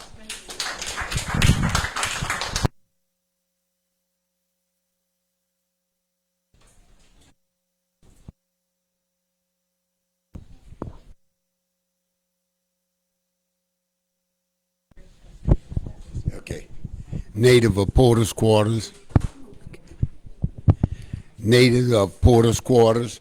Number 15 out of 16 siblings. Okay. Okay, we're going to get it right in a minute. But I have this question, and I ask all of the time, and I talk to young people this same question. Who's in their child's life? Who's in their child's life? A lot of us bring our children into our lives, but we don't get in our children's life. When our children come up to us to ask us a question, boy, go sit down. Girl, go sit down. I don't have time. I don't have time. Who goes to the child when the child comes up? You put everything else aside that you can and get in your child's life. What do you like doing? What do you want to do? What do you want to become? And this is where it happens. It happens at home because we're not concerned. And I have a problem with the dress code with these little children. I get in trouble with it, but it don't make me no difference. Just because mama are wearing these little things on, they going by their daughters the same thing. You know what I mean? What about that child still dressing like a little girl? That fella is still dressing like a little boy with his pants pulled up. You know, and we look at this in the morning times when we wake up. I'm going to be through in a minute, I ain't going to talk long, but this has been on me. You got this child waking up in the morning, they're going to school. How many get up to feed them breakfast? And these single mamas, they'll feed them boyfriends. Let the boyfriends eat up the sweeter goals. But how many is feeding their kids breakfast? Well, they got it out of school, at school. If that child don't eat, you look at most of it. The system says, and a lot of teachers, when our kids go to school and they're in class early in the morning and they're raising, the teachers say they're a problem child. Did the teacher ever take a minute and ask that child, are you hungry? A lot of children go to school because they need some attention. When they get there, they cut up because nobody pays them attention. A lot of them wake up to a fight in the house. Mom and daddy is raising stank in the house, always arguing and carrying on and stuff. And you send him to school and you have not fed him anything. Now, you turn around, when they get dressed to go to school, you may have fed them. Let's say you fed them, you got them squared away. How many of us hugged our child and said, I love you? How many of us have told our daughter, you are beautiful? Have told our son that you're handsome? Don't. And so when they bring that to you, that child grows up to say, you can't tell me this. I hear this every day. My mom and my daddy hug me. They tell me that I'm beautiful every day. I dress, purposely. I raised one child, and purposely what I did. Y'all remember Payless shoes? Now, when my child was little, I go there, they'd have buy two pair, get one pair free. I did that. I gave him shoes, all different colors. Not that I couldn't afford it, because at that time when he was born, I was making $60,000 a year. My wife was making right at $40,000 a year. It wasn't that we could not afford it, but I did that to show him, to let him know that you don't need all this. Yes, I bought him Nike shoes and stuff, but the thing, what I'm getting at was that I would go to different stores and we bought like this, J.C. Penney. I didn't care about Versace and all that. I taught him that what happens, and I told my son as he got older, Dad ain't gonna be here always. And this is the thing. When are we going to invest in our children? It don't take much. It take a little bit of time. What you want to do is go down there, one outfit. The average child now that goes to school, if it's not caught on sale, the average child got on $400 worth of clothes every day. This is what you're doing.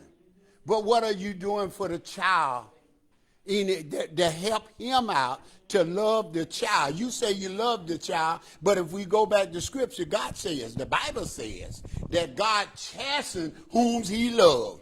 And that chastening is not always a belt. That chastening is coming. Son, sit down and let daddy talk to you. Let mama talk to you. You want examples. It's just like we take out every new movie that is coming out this summer, except in a couple of them. What are they about? It's Satan. It's all violence. It's all destruction in the family, because all the black movies that's coming out talking about turning each one of them into a whore and all this, making some money on it. But when are we going to stop our children from watching this kind of stuff? We can sense our own television. The greatest thing about me, my son had been to college his freshman year. Okay, 2 minutes, I'm coming. Had been to college, and he came home for that Christmas. You know the first thing he asked me? He said, Daddy, can I play my Xbox? He done been off to college. I didn't take stuff from him. I said no. I loved him. When the time that I spanked him, I gave him a reason why I spanked him. You are not growing up like this. See, but what do you want to play? I got in my son's life, my grandchildren right now. I'm in their lives. I find out what they want to do. Like I told them, I enjoyed my life. I enjoyed my life. I don't have to live my life through my children. I want them to enjoy their lives. Your child can get out there and do the hully gully, but can't even say ABC.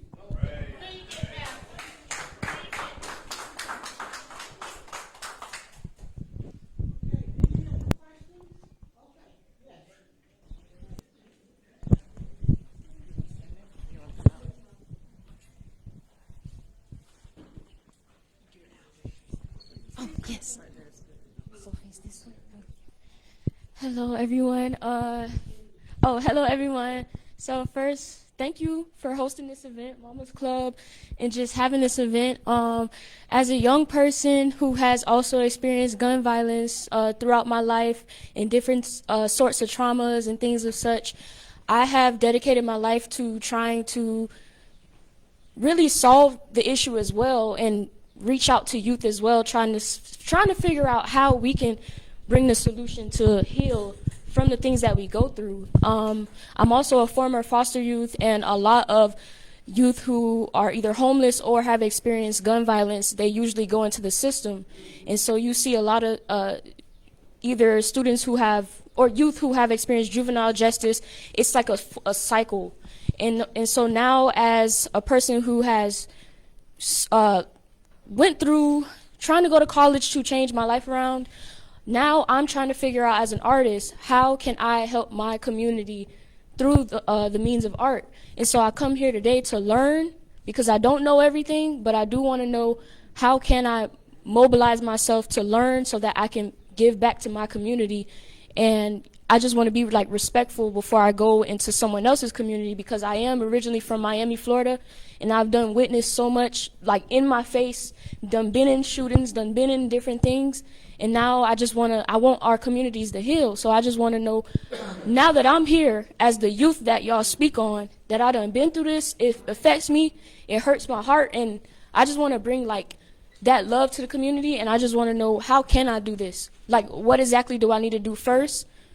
How do I do this? Like, I want to do it, and this is what I want to do for my career. So I'm just like, yes, y'all, please help me. I don't know. I just want to do this. I don't want to make it about me. I want to make it about us. And I just want to know what to do, y'all. What's the resource? Where do I go? And yeah, I just want to know if y'all could. Well, you're already doing it. Here. Thank you.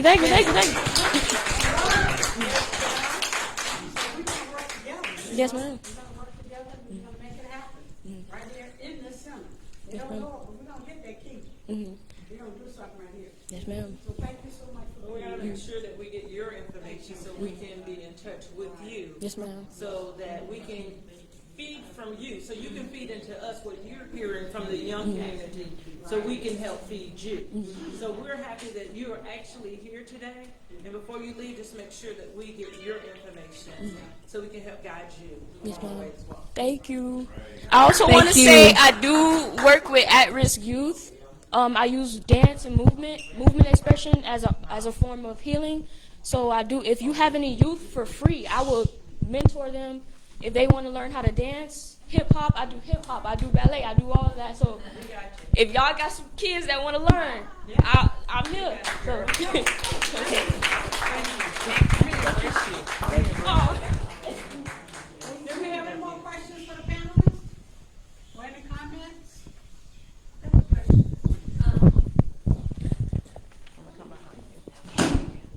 I don't know if any of us can answer this question, but with this permitless carry goes into effect on July 1st, freaks me out.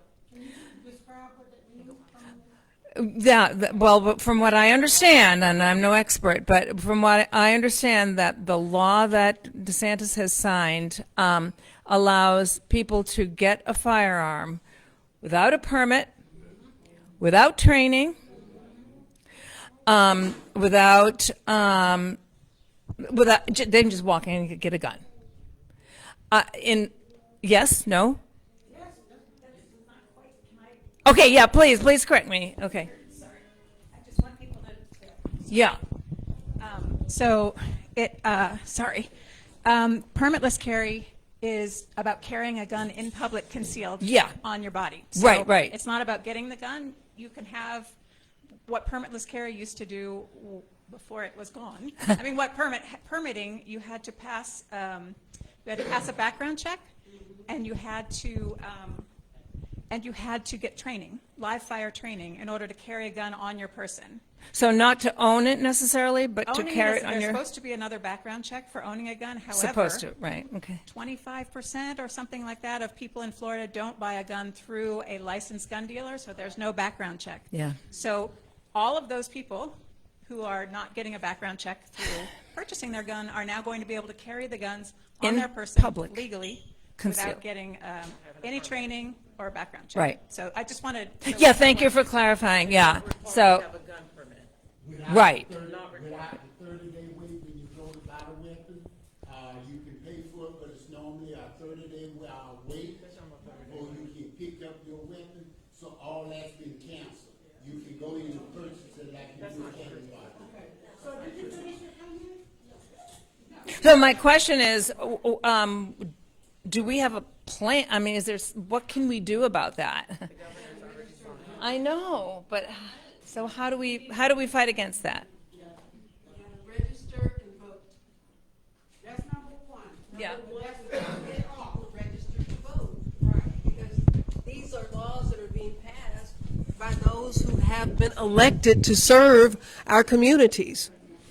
So that is pretty simple. We elect people, they put in laws and public policy, and if you want those policies to change, you have to elect people who will work toward changing that. It's that simple. That's all we can do. In the meantime, it's a law.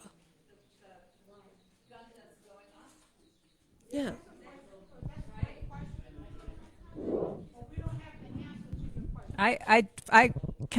Sorry, this is, you've touched on a Mom's Demand Action thing here. So what we can do in the meantime is educate everybody about why gun violence is going up. Make sure that people are voting on gun violence the same way they vote on other of their important issues. Right now, people generally don't, that's not their top issue.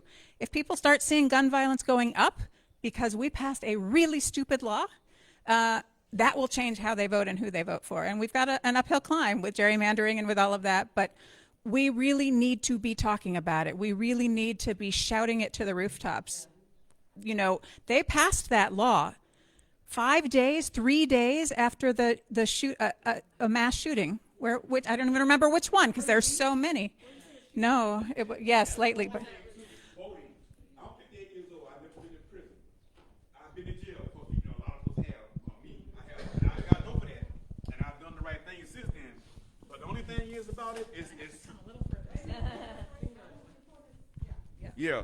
What's going on now is, like we were talking about voting, that's exactly what's going on. They're trying to steal the rights for us to vote. And I'm going to fight this, what I'm going through the system, and I'm going to win this.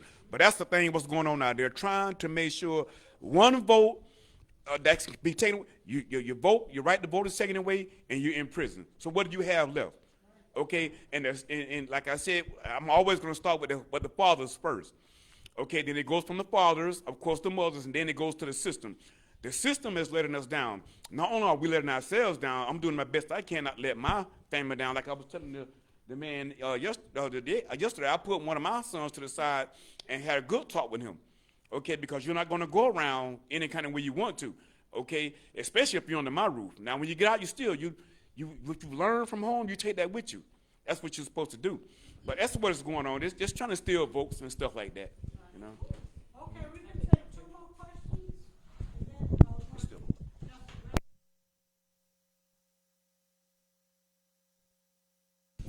I'm sorry, we're going to take 2 more questions or comments, and then Pastor Griner. Yeah, we have. Yeah, okay. I mean, yeah, we're going to let the panel. What we'll do is have the panel. Should we go through the panel first? No. Go ahead. I just want to talk about the permanent carry, because even though you don't need it's not a law to take that training and get that live fire, it can be part of our education plan to educate those. You still go through that training, even though the law says you don't need it to carry. It's important that you get that training because you learn a lot in that training.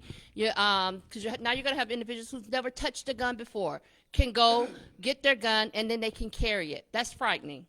You're talking about more accidents and everything. So our part of being a voice is to saying, hey, let's push that training still. Let's get universal training. Let's get some great training, because there are some training you pay for it that's not even worth it. But then there's some more intensive training, and those are the trainings that we want to push. But also for our black young men, we want to talk to them to be more cautious, because now the police has even a better idea that you're carrying a gun. Because one thing about having your concealed weapon permit, if I'm not mistaken, is when they run your license, it tells them that you are a concealed weapon owner. So they know when approaching that vehicle that you are a concealed weapon owner. So now that's going away. So, but unless they still get the training, still push our young, because a lot of our young men who get caught in these gun charges don't even have a record. They can go get their concealed weapon permit and they can carry legally. They can get the education that they need and not have those charges on them. So we in our community really need to push the training, the education, and also letting our young men and women like to be more aware now that the police may be more on edge than ever, because they really don't know who's carrying it.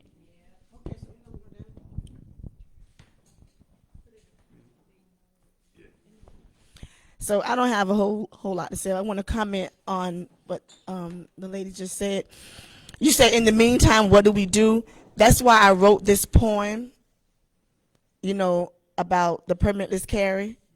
Continue to get educated, like she said, but continue to let them know this is how we feel. And there are copies of it in the back there. I did something for Advocacy Day. What? One of those for the rally. Yeah, for the rally. Right. Yeah, the day after. But I've been emailing it to everybody I can, because this is how I feel, and I know that's how they feel, and they should feel, because it's not your business until it's your business. You're not going to feel how I feel until it happens to you. So that's why I said at the end of it, now I'm permanently carrying a hole in my heart, one that would never heal. And your permitless carry is only a welcome mat for other moms to feel what I feel. And it's going to happen. And just shortly after that, just still continue to be shootings. So I just want to comment on that too.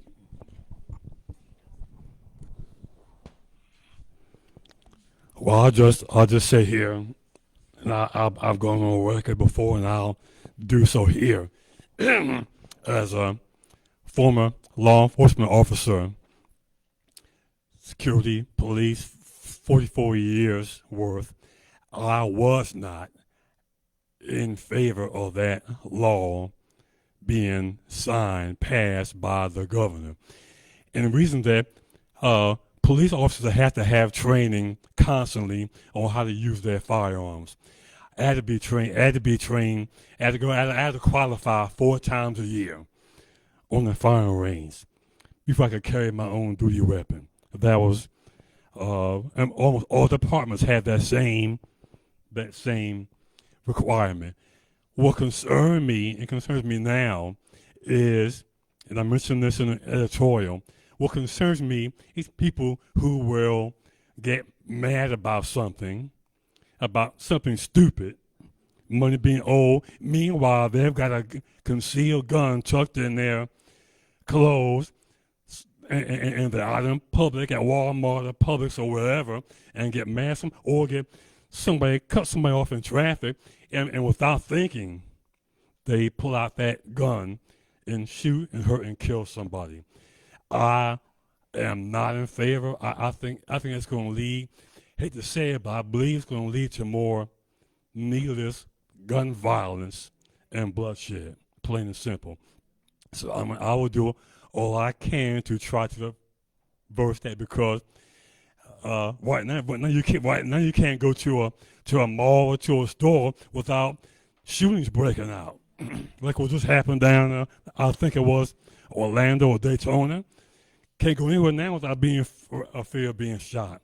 So this law is not, and I will say it, I'll repeat it often as I can, this law is not a good law. It's a bad law. Now, I believe in 14th Amendment. I own guns, but I'm a responsible gun owner. But there are those who are not, and that's my worry.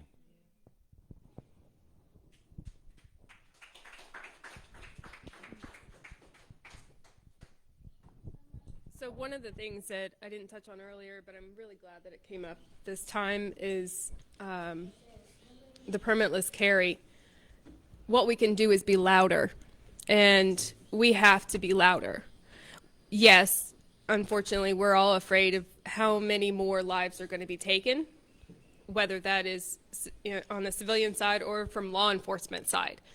And one of the things I have a problem with is the fact that those of us who are survivors worrying about going into the grocery store worrying about going into the bank, having that hypervigilance even more prevalent and worrisome. When we went on Advocacy Day to Tallahassee to see Keith Perry, which is our Alachua County senator, I asked him if he knew about the Gun Violence Prevention Task Force that the state was trying to get implemented and that the city of Gainesville had just recently passed, thanks to Commissioner Desmond Duncan Walker. He didn't have a clue. It had just passed a couple weeks before. He did not have a clue. He did not know. He asked us to explain to him in his office what it was. So we have someone sitting in the capital of Florida that doesn't read the bills that's going and passing that they're voting on. Why is he at our table? Plain and simple. Why does he have a seat at our table? The Second Amendment begins with well-regulated. The Supreme Court has already found that it does not infringe upon anyone's constitutional rights to have regulations in place to make sure that the public is safe. What did they do with this bill? They took away all regulation. Because why? A spin on words, constitutional carry. They use the propaganda to get people to think that if you have regulations in place, it's going against their constitutional rights, and that's not the case. So what we have to do, we have to be louder. We can't just sit and be afraid in our homes. We have to come out to these meetings. We have to go out to the festivals. We have to join together and rally together to where when these acts start increasing, because they're going to, that we rage on them. And we build and we rage and they cannot ignore us. But we cannot be afraid. We cannot cower away. We can't be like, well, what can we do? I can't do anything. Yes, you can. Get people registered to vote. Get involved. Educate yourselves. Know who is who and why they have that seat and who is paying their pocketbooks. Because that's happening.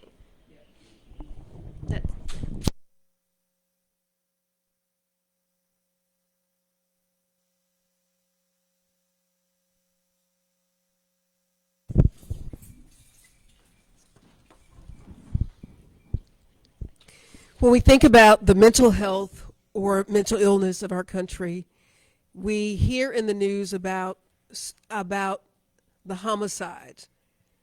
But for every one homicide, there are 7 suicides with guns.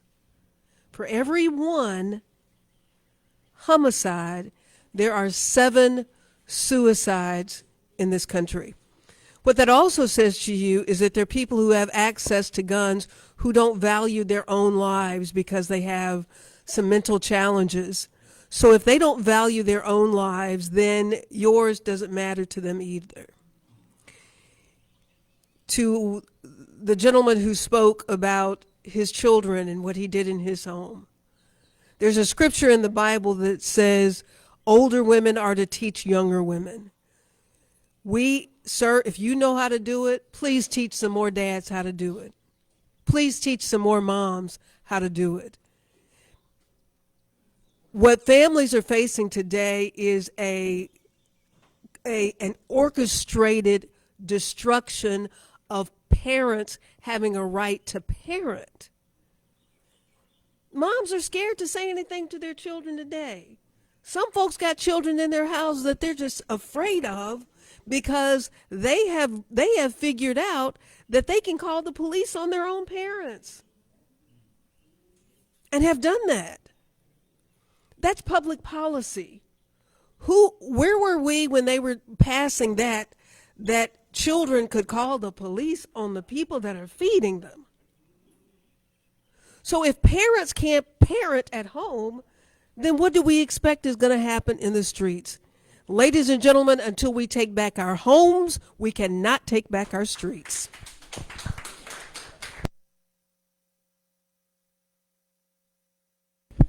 Thank you. Thank you, everyone. Ms. Faye, can you come up front, please?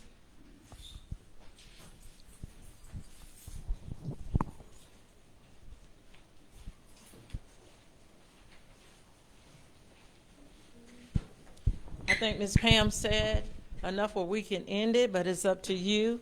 When we take back our homes, that's where we got to start at, is taking back our homes. It does start at home, not in the schools. We send our kids to school, but we expect the teacher to correct them when it's our job to correct our kids. And when do we get to the point to stop talking? I go to a lot of events, a lot of meetings, hear a lot of talking. As the day when we leave here today, what happens tomorrow? What happens next week? What happens next month? So we all said a lot of good things here today. A lot of powerful things, a lot of meaningful things. But what are we going to do about all the things that we have said? I think that back in the days, there's an old saying, you could talk a good game, but do we have any actions to the talk that we do? I voted since I was old enough to vote. Never miss an opportunity to go and vote. But how do you know the right person to actually vote for? And then when we do vote for the person and we feel like that person is the right person, and once that person is in office, they change on us. So voting is important. So there's a lot of unanswered questions that we have today, and we'll leave here with today. But it doesn't stop us from doing the work. It doesn't stop us from doing the action. It doesn't stop us from doing the education. So we do. As I look around today, we're missing the young generation. We're in Polders, and I'm sure the generation is here. I thank God for the young lady that's here. Yes. Thank you for coming. I can tell you this. My grandkids are here, but if they had any other choice or a say, they would probably choose to be somewhere else. But in my household, you do as I say. And that's where we have to start back at. I mean, he's here today, he's 13. He doesn't whine and complain about much, but I know I got to reward him at the end of the day. We heard the little one that was running around with all the talking. And I'm going to tell you something that I learned from Deetra. Deetra is a daycare owner. And Antonio, when he was smaller, he was in her daycare. And when she would sit around and do readings and teachings, Tona would be up doing other things. And she would always tell me, he's hearing, he's listening. So whenever you think your child is not hearing and listening, they are. Just make sure what they're hearing and they're listening is something positive. We talked about our kids going to school and things that they hear at home. Let's make sure that they hear love, that they're being encouraged when they step outside of that door and they go to school, that those are the things that they've heard so they can react that same love while they're in school. We talked about the games. I remember back when I was in high school, there was High Springs gang and Alachua gang, and they ran the game by the area code 352 and 386 or something like that. And even in Gainesville, there are gangs. But what they failed to realize, the things that they're fighting over, the street corner, the project housing that their parents would never own, they don't realize that they're putting themselves and their parents in jeopardy of being homeless by having those gangs. But something Ms. Faye mentioned about the two young ladies that kind of stuck in my head. To me, it didn't really sound like a gang, but it could be. Sounds like the young ladies are just misled. They're bullies. They're bullies. Something someone else said about confronting parents. There's a way that you have to confront anybody's child in this day and time. There's a way that you have to confront any parents this day and time. But what we have to do, I believe, that we have to figure out a way how to reach those parents so we can reach those kids. The kids are not here today because the parents ain't here. If we reach the parents, get the parents to see, get the parents to understand, then the kids will follow. Some will, some may not. But once we show that love, we show them that we care. This is the summertime. I'm so afraid of everything that's going to happen in our communities across Alachua County because there's nothing for the kids to do. There are so many programs out there. There are so many camps out there. Some of these parents can't even afford it. There's opportunities for the parents to get the opportunity to send their kids to these camps free. They have no idea how to fill out the paper. And I'm sad to hear that this place is not open on the weekends for this community. But what do we do about it? Do we just continually talk about it? Or do we team up together, go down to the city hall? Who owns it? City of Gainesville? And stand together and demand action here for this community. I tell people all the time, I'm not a talker from the hip, but you guys have said something today that resonated with me. I work in the prison system. It's a money-making business. It ain't just started being a money-making business. Way back in the days, early 1900s, before the 1900s, when the sheriff ran the prison system, when he realized how much money he got paid for everybody that he brought to the prison, it started way back then. It's a money-making system. The state gets not $100, thousands of dollars a year per inmate. Per inmate. The word correction is for us to correct them so when they come back out into the world or into the system, that they'll know what to do. But guess what? There's nothing for them when they get out. Correct. They have no choice but to go back to the same things that they were doing. So recently, and I'm gonna end here. So recently I was promoted. And they moved me from the camp where I was with the 50 and over. And it was so relaxing being there because they just want to live, die, go home, whatever they're going to do. But the promotion moved me to a younger camp, a work camp. These inmates at this camp will be there from a year to 15 years. And they don't believe and they don't think that 15 years is a lot of time to them. If you take 30 minutes from me, you have taken my life. Especially of my freedom. So we tell them when to go to bed, when to get up, when to eat. Somebody said we had 5 minutes to eat. I say, oh my. We tell them time to get up and go back to your dorms. I have some of them now, and I do believe that the promotion came because of God. I believe that he put me there at this young adult prison for a reason. I have a lot of them tell me, Sergeant Jones, you treat us like you think you are mama. And I tell them all the time, while you're here, I am. I'm not mean to them because at the end of the day, their crime is their crime. I can't judge them because of their crime. I know someday they're getting out, and they need to know that someone loves them while they are there. Now, am I going to let them slide by with the rules, the policies, and the guidelines? Oh, no. They tell me all the time, there's 450 of us here, and you don't wrote 200 CCs, and you only been promoted in 1 month. I'm going to stay on them because my job is to correct them. I don't want to see them come back. I asked one young man, when you get out of prison, what are you going to do? He said, probably come back to prison. And he meant it. He wasn't playing. There's nothing outside for those young men and those young women when they get out. But our job while we out here is to make sure that our young ones don't go in. Because once they go in,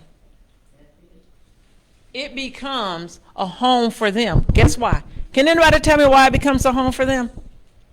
Because it's a revolving door for them. Not only that, it's a revolving door. Just like the gangs out here, when they get in there, for them to survive, they got to get up with a group. And they love them. Even though they tell them to do the wrong thing, they tell them to break the rule, they tell them to bring the drugs in. Everything that's out here is in prison. Drugs. We ain't found no gun yet, but I'm quite sure there's probably one in there. Cell phones, cigarettes, lighters. We have people on the outside that brings it on the inside to them. Not only that, we have corrupt officers that do the same thing for the money. But all I want to say, and I want to leave this with you, our job while we're here is that we're talking, but we got to put action to our words. Today's today. What are we going to do tomorrow, next week, next month? But again, I want to thank y'all for my time. Thank you for coming, young lady. Thank you all for coming. You guys are young too in my sight. For all the young people that are here, thank you all for coming. Thank you for the older people. Thank you guys that brought the wisdom, that brought the questions. Thank you to the panelists. Thank you guys for your stories. They were so heartfelt and painful. And I can't even imagine what you guys have gone through, and when you have to talk about it, I'm sure you relive it all over again. So we just want to thank you. Mama's Club, Ms. Faye Williams, the control of everything, we thank you for putting this together. Anything that you do is not easy.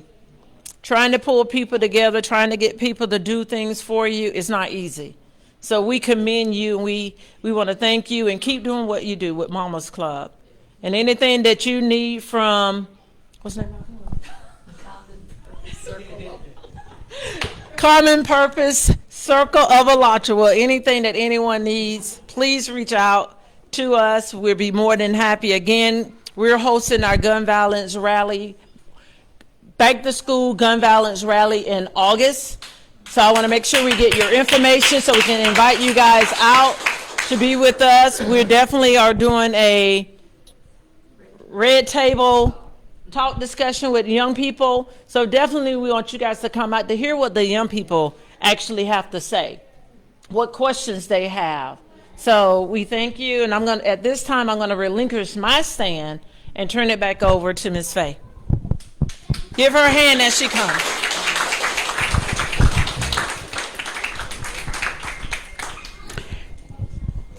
Thank you, Valerie. I'm a little tired now. Had to go in the bathroom and cry. And those were tears of joy as well as tears of disappointment, because everything is in my mind, and I'm thinking about the panelists and what they put out. But you have to cry sometimes, and you have to laugh sometimes. And that's what I was doing in the bathroom. I want to say, first of all, thank you so much to Moms Demand Action. I am a member of Moms Demand Action, and I want to encourage everybody to come, especially the brothers, because we need more black men to be involved with Moms Demand Action. So I also want to thank Save Our Children, which was formed by Robin Lilly. And they may not be here, but she's doing a good job because she's able to sit down and talk with the moms. And sometimes you don't want to come out and you don't want people to know your business. But Robin is doing that on the side. So I just want to thank her. And I hope at some point, her organization will be able to stand up and come out, and we would have more speakers, survivors speaking out. It's a black women's group, and that's what's needed. I also want to thank, I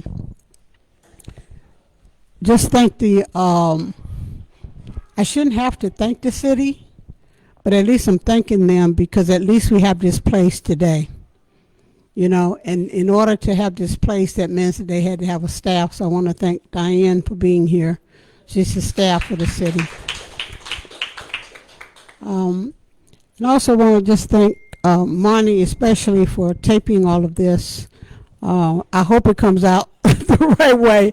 This is our first time doing this, so we're praying. We don't know if many people will see it, but at least we tried, okay? So this was our first time doing this. And I also want to say to Valerie, this is our first time, not talking, but doing an event together. So we had to learn each other. You know, we had to learn each other how to proceed with the process. So thank you so much, Valerie, for being available and showing up and being here and everything that you did. I learned from you. Hopefully you learned a little bit from me. So unless there's a major, now when I was in the bathroom, I heard y'all clapping. I think that was Pastor Griner. Did you do your speech before I got back? No. Oh, okay, because you were waiting on me? Great, because you're going to do it now, right? Well. So that's what I wanted to close out with. Okay, let me explain. Oh, okay. So I need to hear it. Now, what Ms. Faze is referring to as president of the Rosa Parks Quiet Courage Committee, we had December 1st was Rosa Parks Day in the city, and I gave a full speech at the Rosa Parks station, and really the topic was about hate based on racism, but that was a full speech, but what I want to do briefly share some excerpts from, because some of it relates to what we're talking about here, because a lot of the gun violence, not about what's going on here, but a lot of the gun violence in our country, in our nation, was perpetuated based on hate and racism. That's what I mentioned this in, but let me share a few things briefly, because I have to leave here and go to be on a Zoom meeting. A few excerpts. First, I talked about hate, and I said it on December 1st that hate is terrible and hate is offensive. And Dr. King said, he said, hate is a terrible burden to bear. And then I also want to quote the late John Lewis. When he was alive, he talked about how inaction is bad. All of us have to take action. And on March the 1st, 2020, at the height of the pandemic, I said in the seminar, I say again now, while talking about John Lewis, while standing on the Edmund Pettus Bridge in Selma, Alabama, and just a few months before his passing, after a courageous battle with cancer, while sick in his body, John Lewis stood in a clear voice that is still meant for you and I said this on December 1st, but what we talked about is still meant for us today.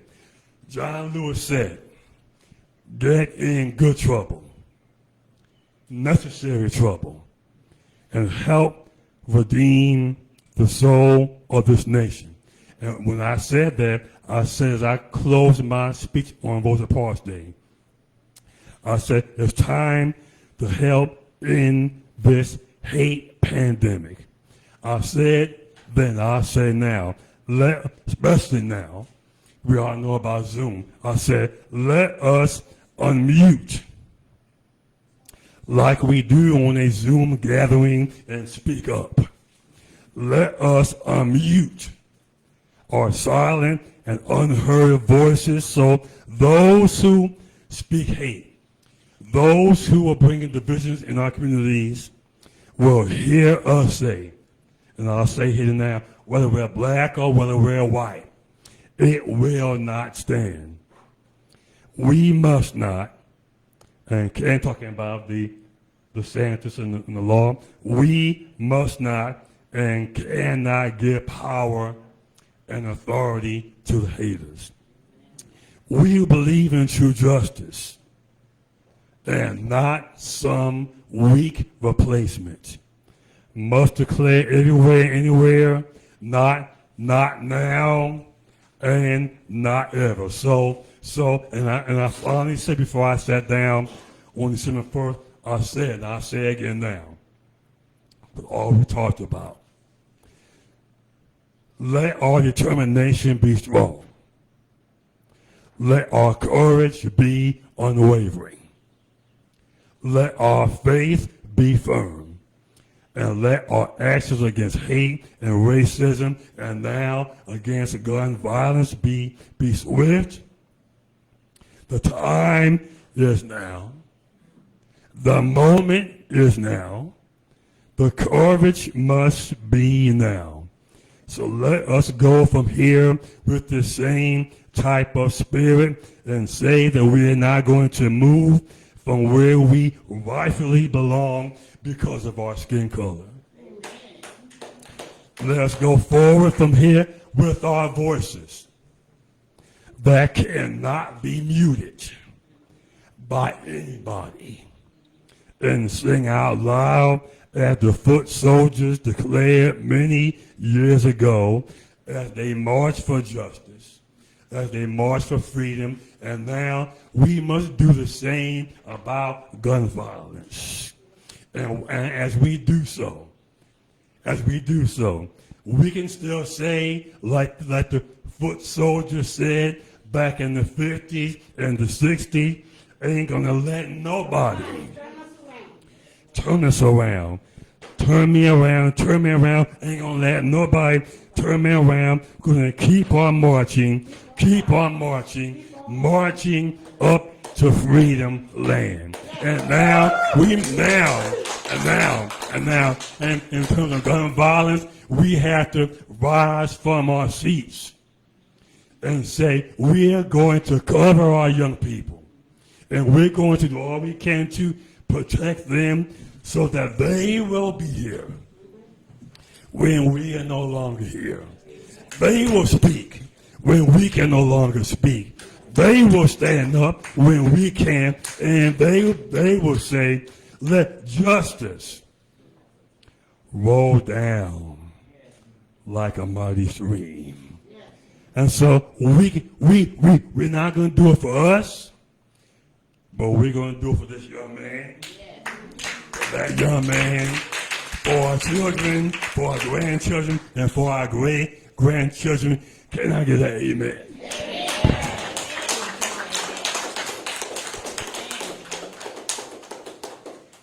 Yes. Just what we needed to close out. Thank you all so much. Thank you, cameras. Thank you, audience. Thank you.